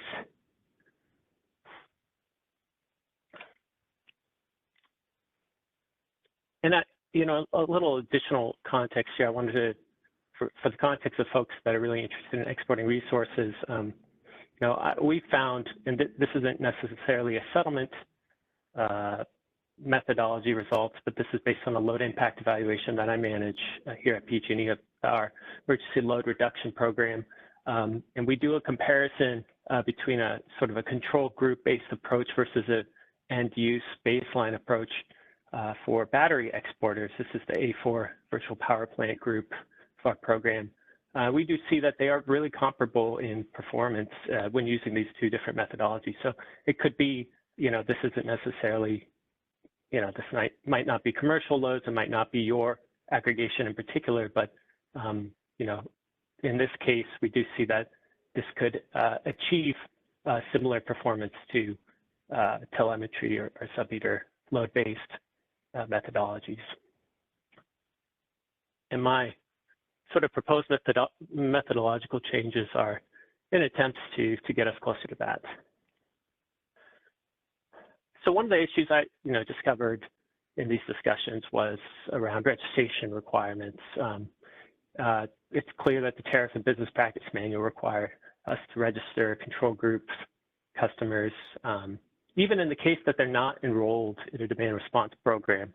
Not enrolled, that's a little curious. What do you mean by not enrolled? Well, control groups can be generated in a couple of different fashions. Holdout, in which, you know, Ansel discusses, you're not dispatched. You are enrolled, you are DR participant, but you are not dispatched. But there's another methodology, the matched control group methodology, in which you're actually utilizing a base of customers that, you know, never enrolled in demand response during the season to begin with. I call these non-DR customers. And the tariff and BPM doesn't really draw a major distinction between these two methods. So customers that aren't enrolled actually are required to be registered. And this causes a number of complications for PG&E in particular, because we can't market, we don't have funding to market towards customers who aren't enrolled. We also have trouble sharing this information to CAISO in their demand response registration system. We have to, pursue individual NDAs for each customer that isn't even in the program to begin with. And on top of that, right, we have other third-party DRPs that are using PG&E customers to participate, and we don't want to, inhibit their competitive neutrality, right? They, if I enrolled a customer that was in this control group methodology that wasn't enrolled, and then suddenly another DRP also wanted to use that customer, there'd be a registration conflict for settlement that could cause a number of delays in actually getting the settlement out there and finalized. So that's, the first part of my proposal is really just differentiating between these two things. And again, here, this is sort of a figure that is trying to simplify what I mean. Right, the holdout methodology being that DR participants, and this is, what I read as being the currently approved method, the holdout methodology, is that these participants who are enrolled are randomly withheld from dispatch. and they form the control group within the methodology. Well, to the right here, the match control group, these are customers who are not enrolled in DR throughout the event season and have similar load profiles as DR participants. And it's really that matched approach that I recommend we pursue and enable for our settlement calculation. And number two, part of the proposal here is to remove those registrations around customers when we are doing the match control groups, and find some other way for verification and validation of them that is outside of DRRS.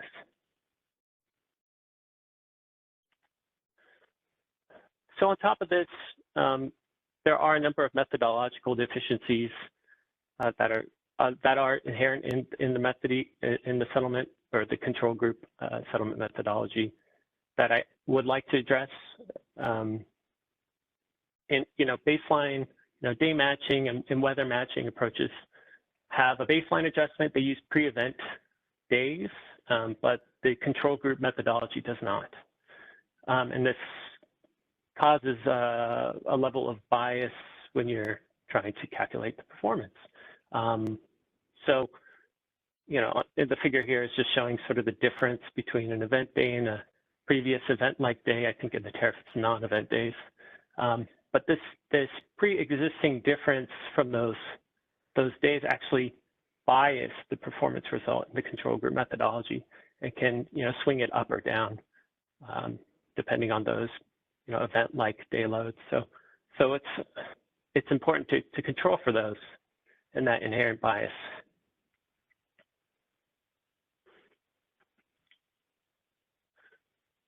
There's also, part of the methodology regards validating the control group sample. And there's a validation period that is suggested that's about 75 days before the event is dispatched. And another thing I'm proposing is not necessarily looking so far behind and actually just using non-event days to base that validation off of.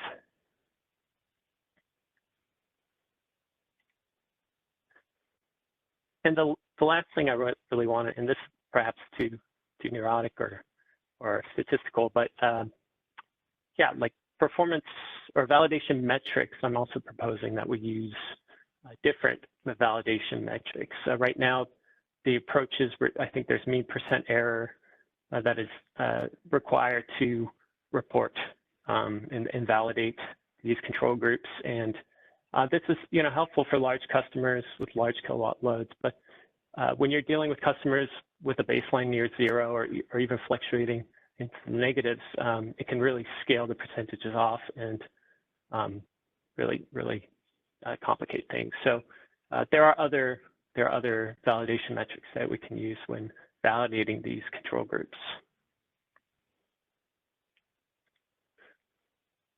So the proposal to deal with these methodological deficiencies in the control group baseline is to allow for a baseline adjustment. I saw on the list of existing baselines that there are addendums with a 10 and 10 adjustment, or with a 5 and 10 adjustment, or with a weather matching adjustment. Just some kind of adjustment. Here I outline a 10 and 10 type of adjustment or adjustment factor. And really this is getting at trying to correct for those pre-event day differences that we aren't correcting for in the existing methodology. Focusing the validation days, really focusing on those used for that adjustment, because those validation days will most resemble event conditions. And then expanding the list of eligible validation metrics. There are other ones like a mean absolute scaled error or a standard deviation of the adjusted mean absolute error, or others that other folks propose here. There's just ways that we can get around this. And so, right, that the impact here is improved accuracy, improved clear information about performance and settlement. Here, it will actually enable us to use this methodology, prevent complications with other third-party DRPs, and then improved confidence as well in what these services are providing in real time. So that's all I had today. Any questions?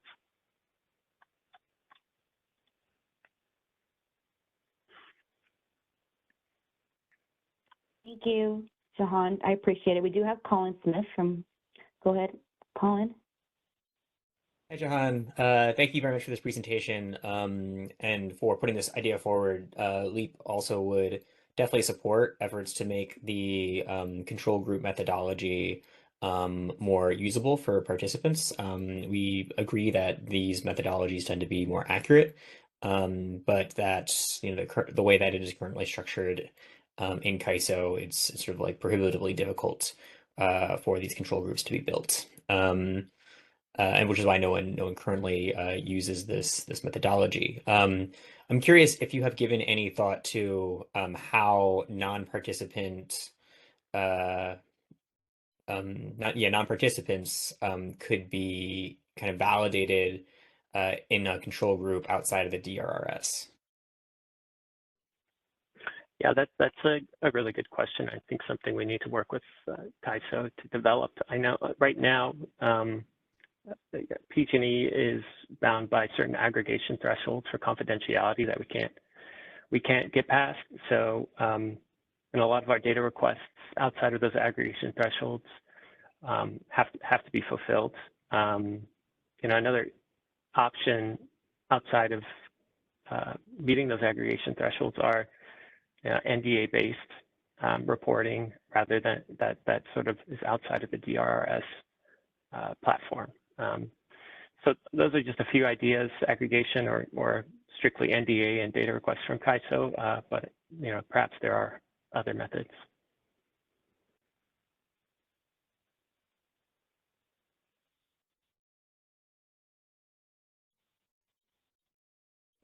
John, I apologize. So just to understand, is that a proposal for the ISO to sign an NDA to get the necessary data for the settlement of third parties? The proposal that I'm making is that, of course I haven't fleshed this out completely, so I invite feedback, but the idea that validation of the control groups themselves that we are planning to use throughout the season, if there is a need for providing a granular load profiles of these customers who aren't enrolled in DRRS, that we have confidentiality clauses and either through NDA or through some other legal contract to deliver that. And again, that's sort of off the top of my head. I haven't passed that by legal. I think that isn't necessarily the best approach here, but that is something that we could do outside of the DRRS platform. Okay, no, I appreciate it. Yeah, I didn't mean to put you on the spot. It was more the back and forth that kind of triggered my thinking. Yeah, it was a question that came up from third party about the desire to utilize control group.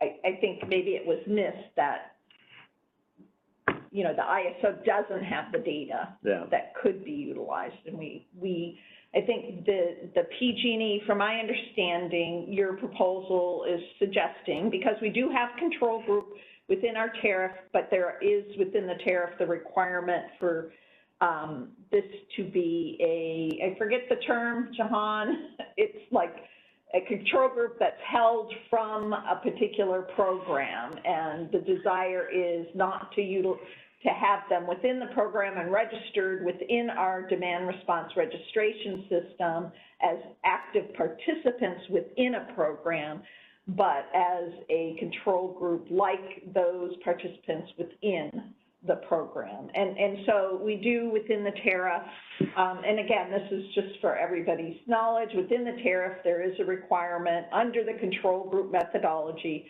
that the control group be identified within the registration system.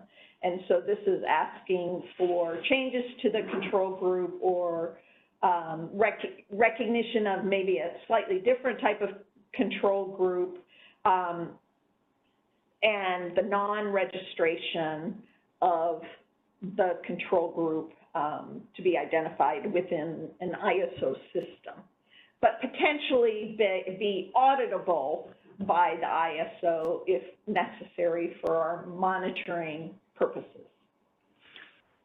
Yes, that's exactly correct. Yeah, you summarized it perfectly. And again, the methods for audit, you know, I haven't fleshed out here, and would require closer collaboration with CAISO staff and stakeholders. But I, you know, on my end, just see and internally here, see those restrictions of, right, registering customers into DRRS that ultimately are not participating or in DR programs as a restriction for us using this methodology.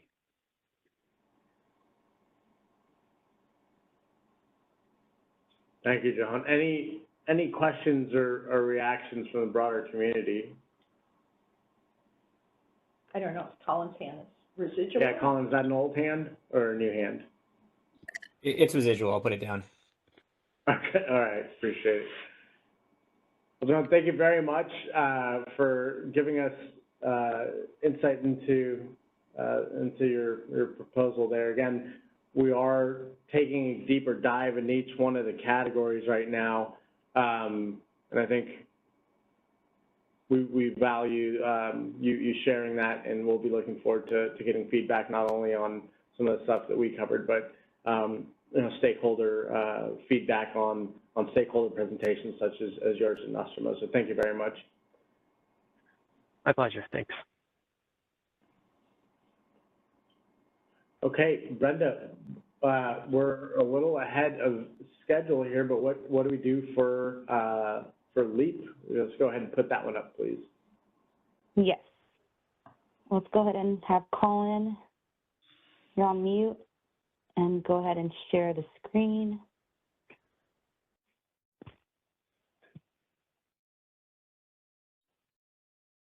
You're on mute, Colin, just letting you know. Everyone, let me get the screen share set up.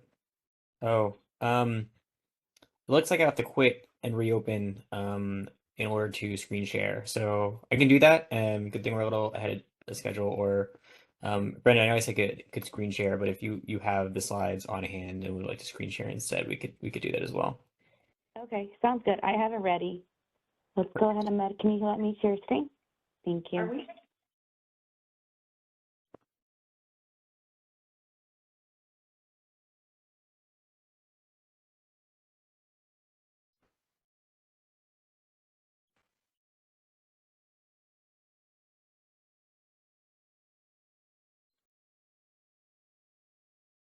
Awesome, thank you. I'm here today to talk about prescriptive baselines as an opportunity to measure demand response performance in CAISO. This is, I think, a new concept to CAISO. It's not a new concept to California. There are other programs that are currently using it. And I think I welcome this, or I want to put this presentation forward as sort of an initial thinking around how these baselines could potentially be incorporated into CAISO. I think there is a lot of opportunity here, but also some aspects that need to be worked out. And I'm hoping this will help generate discussion around how to how it might be possible to incorporate these baselines in CAISO in the future. Certainly don't have all the answers, and I'm not pretending to, and welcome everyone's feedback on any gaps or items that still need to be thought through. But I do think it's a very valuable discussion to have, and I think it's especially appropriate following Jahan's presentation, because prescriptive baselines work similarly to control group baselines, and they create a way to move past a number of the challenges that Jahan identified currently exist with the use of control baselines in California. So jumping to the next slide, I'll provide a bit of context as to the challenge, I guess the problem statement that this is working to address. Currently, most resources in KAISO use some type of day matching in their sort of performance measurements. I've sort of simplified the approach here in this slide, but essentially, demand response resources participating in KAISO compare their demand on the day of an event to the demand of that resource in roughly the 45 days prior to that event. For example, a battery dispatched on a weekday must use baseline data from at least 5 of the last 45 non-event weekdays in order to build a baseline. So you kind of see here a graphical representation. If you have a 45-day period, a resource has to avoid dispatching for at least 5 days to establish a baseline for measurement, which when you actually think about what that means, it means that a battery needs to withhold about 10% of its capacity, or reduce its availability by 10% just in order to show KAISO what it could have dispatched if it had done so. Not an insignificant kind of impact on the ability for these resources to participate as regular resources in the KAISO marketplace. And the day matching system worked very well traditionally for demand response, when demand response was more isolated to large commercial loads that dispatched relatively infrequently. We're not going to be dispatching every single day because they had a reason to use electricity when they were not dispatching for demand response events. But now with things like batteries, EVs, even smart thermostats, it's possible for DERs to dispatch a lot more often than the current baseline methodologies sort of allow them to. So jumping to the next slide. Going one slide back from there. So one slide forward, there's a slide on control group methodologies that seems to be, there it is. So the control group methodology that Jahan just presented on, in addition to the other benefits that he discussed, also provides an alternative and a solution to this issue, right? If a control group exists, then a battery or a demand response resource can dispatch every single day if it wants to, and you'll still be able to measure its performance because it's being compared to sort of an external reference point, not to its own past load. The challenge there, as we just talked through, is that it's very difficult for demand response providers to access non-participant meter data. Registering or allowing non-participants to set up these control groups or be set up in a control group outside the DRRS would be definitely helpful and a step forward, and LEAP would welcome that. But LEAP as a third-party demand response provider does not have access to tons and tons of non-participant data or meters in the way that their utilities do, right? We are running enrollment campaigns just to enroll people in our demand response programs. We also similarly do not have the budget to similarly enroll customers just in our programs, just to not dispatch them during an event. So these are some challenges around using control groups that has kind of led them to be not particularly popular among the list of baseline options that KAISO offers. So we jump forward to the next slide. The idea with prescriptive baselines is that they can offer us a promising middle ground between the two options. So prescriptive baselines measure performance against the average historical load of similar customers. And so you can kind of slice and dice that average as you'd like. But basically, an example is if you have a battery demand response resource that's a residential battery that's participating in KAISO's marketplace, its demand would be compared to the average demand of a residential battery in California over last few years.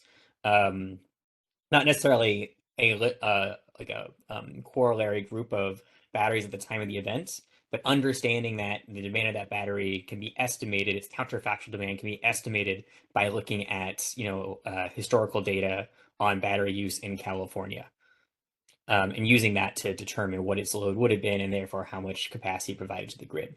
So very similar concept to control groups. You can think of them sort of as control groups, except the control is set up in advance and not on the day of the event. Jump into the next slide. I want to talk a little bit about the use of prescriptive baselines in California already. They have been successfully tested in other state programs, particularly the CEC's Demand Side Grid Support Program, where it has an option by which batteries can participate and provide capacity to the grid. And in this option, they use a prescriptive baseline where they assume that any stationary battery's resource with certain conditions is compared against the sort of average demand of that battery of batteries in California that are similar to the participating battery. And you can see here the formula they use to kind of calculate what that battery's counterfactual demand would have been. But the upshot is that this counterfactual is built based on analysis of a load of similar batteries historically in California. And the most recent guidelines specify that these baselines can be updated every 2 years to make sure they accurately reflect new analysis of the average load forecast, the average load of those of similar batteries in California. Jumping to the next slide now. Wanted to dig a little bit more into this comparison between prescriptive baselines and control group baselines. I feel like one concern that might be created with this is one concern that the day matching approach sort of helps alleviate is like you're trying to estimate exactly what a single battery would have used in a demand response event by comparing it to its sort of like past self. Whereas if you use a prescriptive baseline, you're kind of assuming that not every single battery's baseline obviously is going to be sort of equally far from the average. That's how an average works. Some batteries will perform better, some batteries will perform worse than the baseline that you establish through an average. But what I want to move away from is an idea that every single individual battery's counterfactual needs to be identified precisely, and towards a regime in which we're looking at the resources performance at the aggregate level. Because the aggregate level, because these demand response resources are built from hundreds, even thousands of resources, you can approach them with much more confidence in estimating that the resource performance or the performance at the resource level, at the aggregate level, will be would be similar to what the average load would have been that in the state that you use to build the prescriptive baseline. And so because of that, you can have confidence that a prescriptive baseline would provide an accurate measure of DER performance at the aggregate level, even if you're not measuring every single battery's measurement at the individual level. Moving to the next slide. So this is where I welcome feedback, especially on the implementation component, because from my perspective, or from Luke's perspective, implementation is feasible and would provide several benefits. It may require some cross-agency coordination, because there might be some need to be some creative solutions implemented there. But the steps that I see and how this would potentially be brought about is, first, it'd be important to remove demand response baselines from the CAISO tariff to the BPM so they could be updated more frequently. or more easily, I should say, and not require FERC approval to update each time you need to change the prescriptive baseline that you set so that it is accurately reflecting the latest load data. Then prescriptive baselines will be calculated. They could be calculated as part of the integrated energy policy report that is already submitted to CAISO every 2 years by the CEC. And then once they're calculated, they can be added to an appendix of the BPM so that demand response providers participating in the market would know where to find the latest baseline that they are being compared against. And then going forward, they'd be updated regularly in the BPM, perhaps every 2 years in the IEPR, as it is provided, as new IPRs are provided to CAISO on a biannual basis. And I think it's really valuable to spend some time thinking through how this could be implemented, because if it could be implemented successfully, there'd be a number of benefits. First, it would allow DERs to dispatch more frequently, as described earlier, moving them from being, sort of more emergency resources to baseline resources that are providing load on a regular basis, or providing capacity on a regular basis. It would also streamline baseline calculation processes, which would reduce operational costs for DR providers. A lot of, I can say, from experience, a lot of computational power at LEAP and other DR providers is spent on calculating the baseline for a particular resource based on past load, making sure you're picking the right days, make sure that you have all the data you need to calculate those baselines at the time that you need it. If a prescriptive baseline were implemented, it would streamline this a lot, and demand response providers, both third-party and utilities, would have more resources to put into other aspects of the demand response experience. Finally, it would make baseline calculations easier to audit and reduce opportunities for baseline manipulation to occur. We've heard stories of resources that have, for example, inflated their past load by, turning on lights when there's no one at the facility in order so that when they do dispatch during a demand response event, they're getting paid more because they're comparing themselves against load that was never really necessary in the first place. This methodology would make that sort of baseline manipulation effectively impossible, because resource would be compared to a state average rather than a their past load, which they have some control over. That's all the slides I have. I know that this is a meaty topic, and I'm happy to dig into it in the discussion period and provide more details on how LEAP imagines this could work, how it works in DSGS and other places. But happy to open the floor now to questions. Thanks a lot, Colin. This is Jimmy. I'm just going to jump in real quick. Really appreciate your perspective and all the other presentations from Jahan and Boz, and kind of zooming out a little bit, just to remind folks, a lot of good input we're seeing to jump toward the benefits and potential solutions, things like that. The purpose really of today was to dive into the categories and principles and really just align on those. And it sounds like we have, which is great. So all this input, I think, is great to get into the next working group, and we can work on our comments template, things like that, for what we're looking for in comments based on today's discussion. So this is great. I'm curious if any thoughts from PG&E or Nostromo on this presentation, since it sort of relates to the control group methodology and more accurate measurements and counterfactuals and things like that, or any other folks, of course. Well, maybe let's see if we have some questions on Colin's presentation. I myself have a couple questions, but we see some hands. We'll go with. Yeah, let's go to Boz. I'd like to say that definitely support the principles here of dispatching more frequently and finding all the things that prevent us. This is not specifically. I'd love to read more and understand it.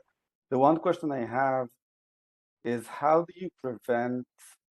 So assuming and I think we're all success oriented, right? We want all these assets to participate as much as possible. This is my view. we want these batteries to participate. And now the question Colin and I have is, how do you prevent, assuming batteries start to participate and do that successfully, now you're going to erode your own baseline and reduce the incentives for houses to participate in the next 2 years and all that. And if we're successful, this is going to happen quickly. So how do you prevent that eroding of your participation? Because they are still participating, right? It's just that we're comparing them to the average participation of more people participating. So how do you prevent that? Thanks. I think that this is a point of clarification that's really important. Like, we would need to estimate the baseline based on, also based on the average for non-participants. And so there would have to be some slice and dicing of the data, right? It wouldn't make sense to compare a demand response provider against the average load for demand response, like other demand response participants, because their load would not exist because they'd be dispatching, right? I think that in the short term, when their penetration of these resources is still relatively low, it might be possible to still create an effective baseline without separating between participants and non-participants. But really, to get an accurate measure, what you want is to be able to say, like, this customer has a residential battery, is on this tariff, and is participating in the demand response program. This is the average load for residential customers on that tariff that aren't participating in a demand response program. Compare A to B. Because absent the demand response program participation, that customer's average load should have been the same as that set of customers that you calculated the average for. Great. Thank you. Let's go to Kate next. Can we unmute Kate, please?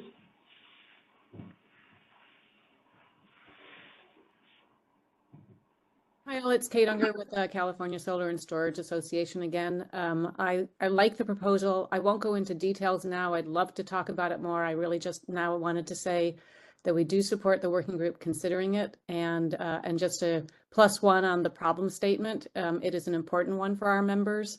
The day matching baseline methodologies are really problematic for behind the meter batteries and similar DERs that we really all want to have actively dispatched on a regular basis. We don't want them to be holding back in order to preserve their baseline.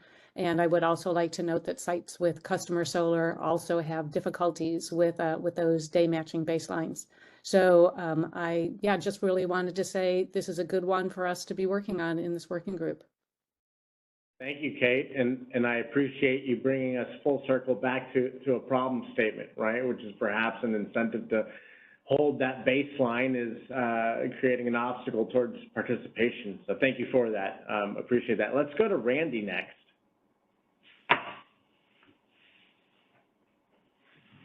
Hi, can you hear me?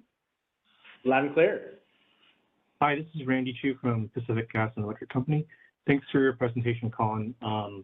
I think we've seen this baseline in TSGS and agree, it is definitely less of a burden to implement.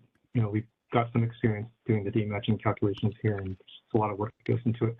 I've got a couple of questions. Has LEAP or is LEAP aware of any comparisons? Have you done any comparisons with this baseline methodology versus day matching or control group?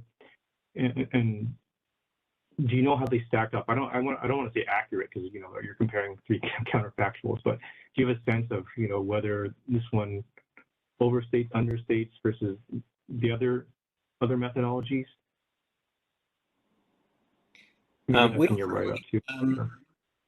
I think these baselines are still relatively. Oh, sorry, I need a couple questions. I don't know if you'd like to ask them all first, and then I can answer them in turn. Sure. The second question is,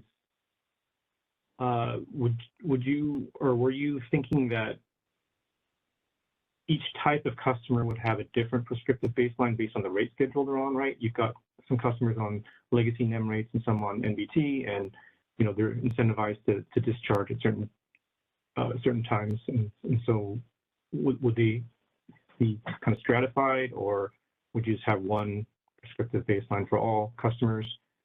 And then I guess my last question is more of maybe more of a statement. I'm not sure I understand the holding back type of comment.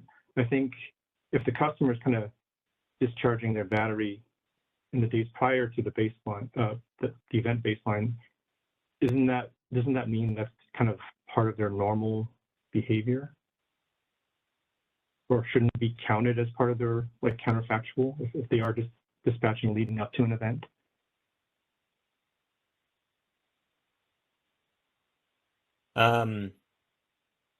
So I'll go from the first question to the last question.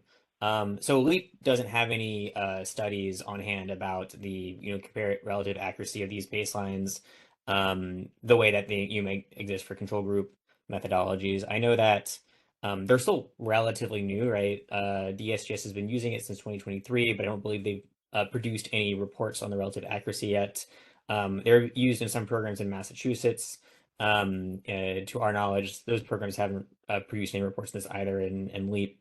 We have not crunched the numbers ourselves, but it is something that I would certainly welcome, right? I do think that it is important for people to have faith in this type of approach, and perhaps that faith should be built, via studies like the one that Jahan shared regarding the accuracy of control group methodologies, right? LEAP would certainly support the creation of a study to test out the how this type of methodology, for example, compares to a control group measurement approach in terms of the relative accuracy of these approaches.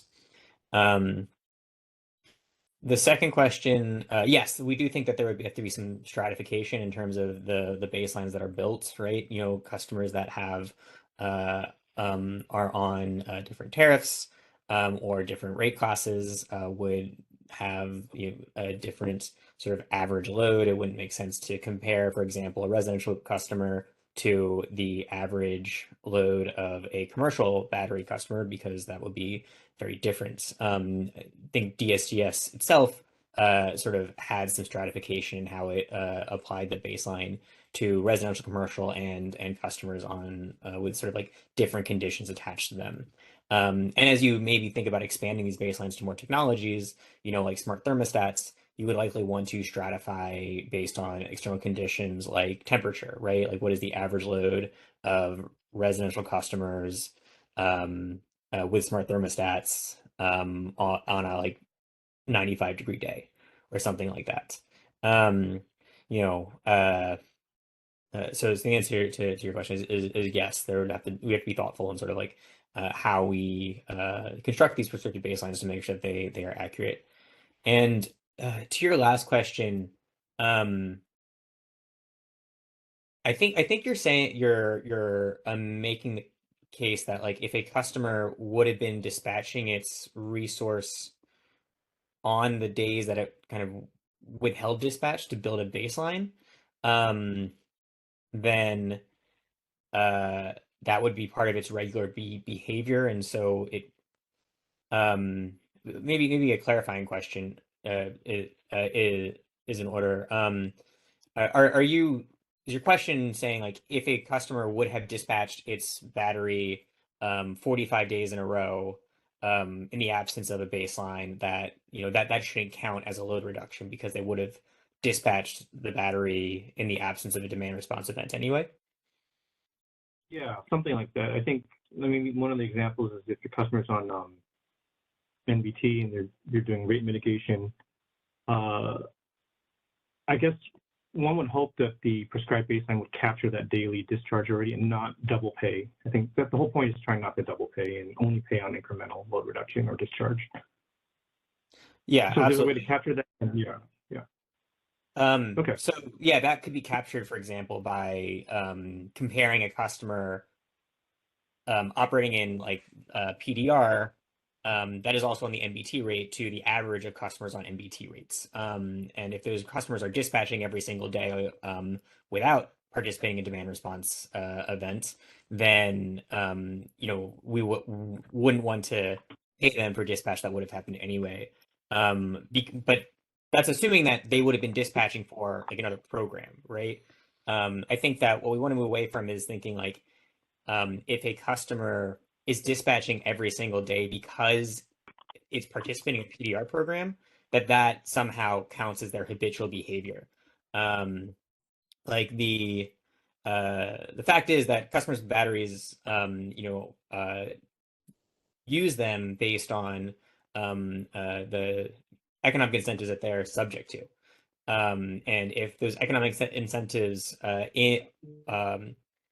if they're participating in a PDR program that incentivizes them to dispatch every single day, then they should be able to dispatch every single day.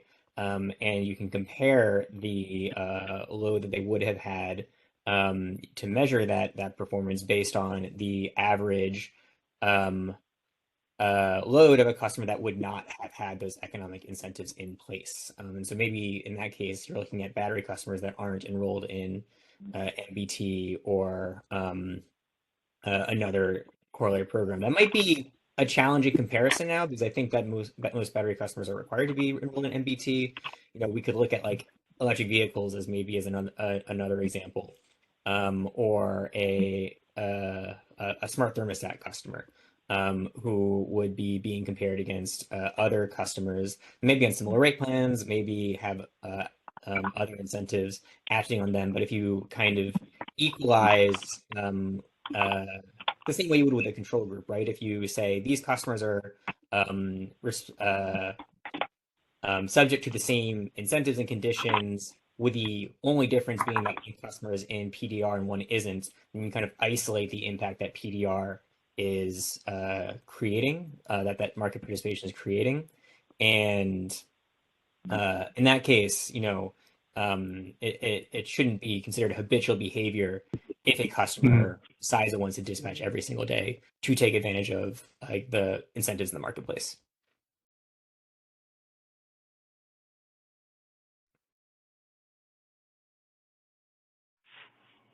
Great. Thank you, Colin. Kate, I'm not sure if that's an old hand or a new comment. Oh, okay. Kate's hand's gone down. Maybe I'll make a couple. Yeah, please go ahead. We have about 10 minutes. And Colin, I think we'll, very interesting as to it. I'm still trying to understand it a little bit. You did mention a couple different things, that this is a DSGS approved baseline. They are looking at this and utilizing this under the DSGS program. Many people probably on the call don't know what that is, and maybe we get into a little bit deeper dive into how they're establishing that. I think I understand that this is not about, because a lot of our focus in the past that we did with energy storage, behind the meter generation, was understanding the behavior of that particular behind the meter resources response to a dispatch. I think this is kind of where Randy was going, but then it did require some sub-metering. Now, in what you're proposing, we're not looking at the actual metering or of what these batteries are doing, this energy storage is doing. We're looking at load impact. The control group is the load that we're looking at, and then we're comparing load against load. I think I'm not quite clear on that. I think I might have maybe not made it the most clear, and so certainly that's on me there. I think that there's a couple of different ways to do it, right? So the way that DSGS works is it takes the sub-meter data. It takes the data from the battery and compares it against, how other batteries are being used that aren't in DSGS, and uses those other batteries, that average load of other batteries, to estimate the counterfactual for the battery participating in DSGS. So at that point, for DSGS, you are looking at the device level data, the sub-meter data.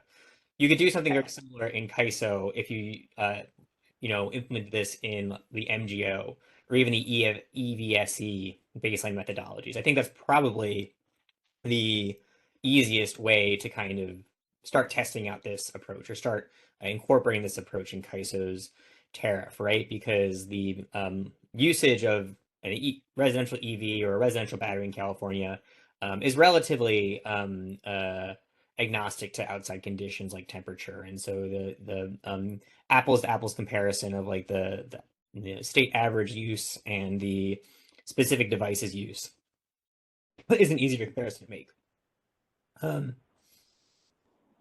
Sorry, you could eventually incorporate this for other, sorry. Yeah, that's okay. Yeah, I get that too. That tickles my throat. I'm struggling with that all day. But you could do it for the load at the household level, right? And then you might be comparing households of similar size. Yeah. On similar days, in similar maybe climate zones. Okay. But that DSGS right now, the one that you're kind of referencing, is looking at that actual device. So that was a good clarification for me. I liked Randy's comment about, you know, potentially you might have to look at different types of stratification of those different types of energy storage customers. It is to me, and you mentioned this, it is to me kind of taking the basis of a control group, but also incorporating a sub-metering aspect of it, or potentially just the true control group at the load meter. So these are all things that we could kind of look at within this context. Yeah, sorry.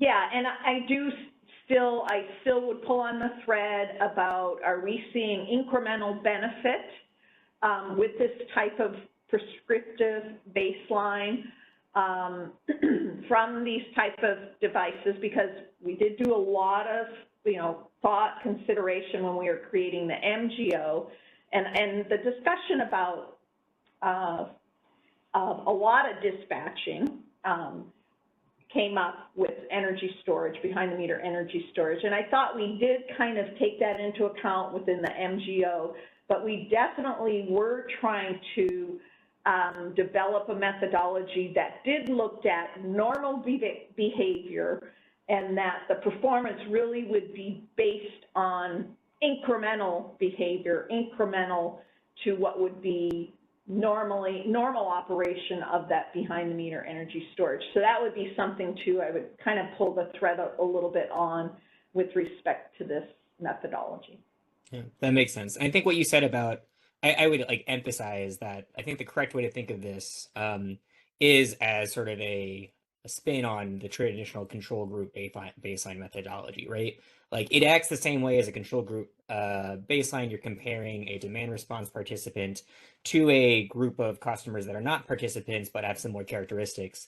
The difference is that, you know, rather than setting up that control group on the day of the event, you're kind of using the historic load of those similar types of customers to construct that baseline in advance.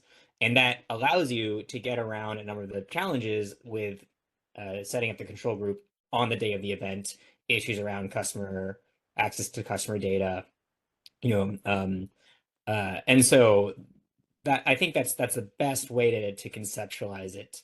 And I would also like to note that you know, I definitely don't want this to seem like it would be a replacement for, you know, or obviate all the work you did on the MGO baseline. My hope is that this could be additive to the baseline regimes that CAISO has already put in place. Yeah, we would probably keep it. This would be an add-on, so appreciate it. Thank you, Colin. Thank you, Colin. Just a quick time check here. We do have, we're coming up on the top of the hour, so thank you to all of our stakeholders for presenting. We'll hand this over to Brenda to close us out. Thank you, Juan. So, yeah. Thank you, Juan. As we close this call, we have provided those presentations. I sent over through chat. We also re-uploaded the PG&E just for the file type name, so it should be refreshed on your screen. And then we do have that discussion paper there as well. For the next steps, as my team mentioned, there's a few areas that we would like to provide more information. We also have comments provided that are due on the discussion paper, that our deadline is March 28th. We also have a future upcoming meetings for this working group. And I believe for the next slide, it'll kind of show us the next few dates, starting off with the 19th, and that would be in a few weeks from now. And then we have a working group 3 for April 7th. And then the next one we have calendared right now is April 29th for the 4th working group session. So we can definitely look at those dates ahead. If you do see anything that your organization has maybe a conflict or something that most stakeholders might have happening during those dates, let us know. We are aware of like making sure it doesn't conflict with external meetings, but if you do want to participate, all these calls are recorded and posted on the YouTube for California ISO.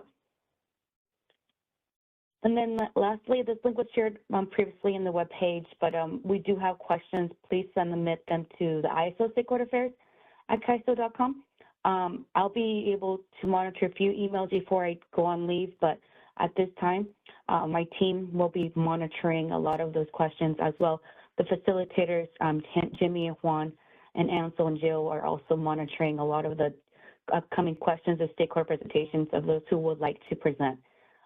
We appreciate all the 3 that were able to speak up today and present, and we will lastly finalize the slide with the energy blog matters we have posted recently on the ISO. At the California ISO, we actually have a facility training opportunity where a lot of our operators are training for their daily function responsibilities, as well as emergency operations.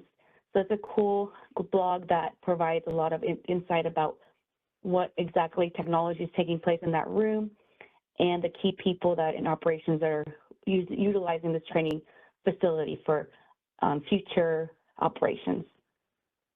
And at this time, I think we're good to close. I appreciate everyone's participating, and we look forward to seeing you at the next upcoming working group on March 19th. And I'll pass it to Ahmed to help close our call. Thank you.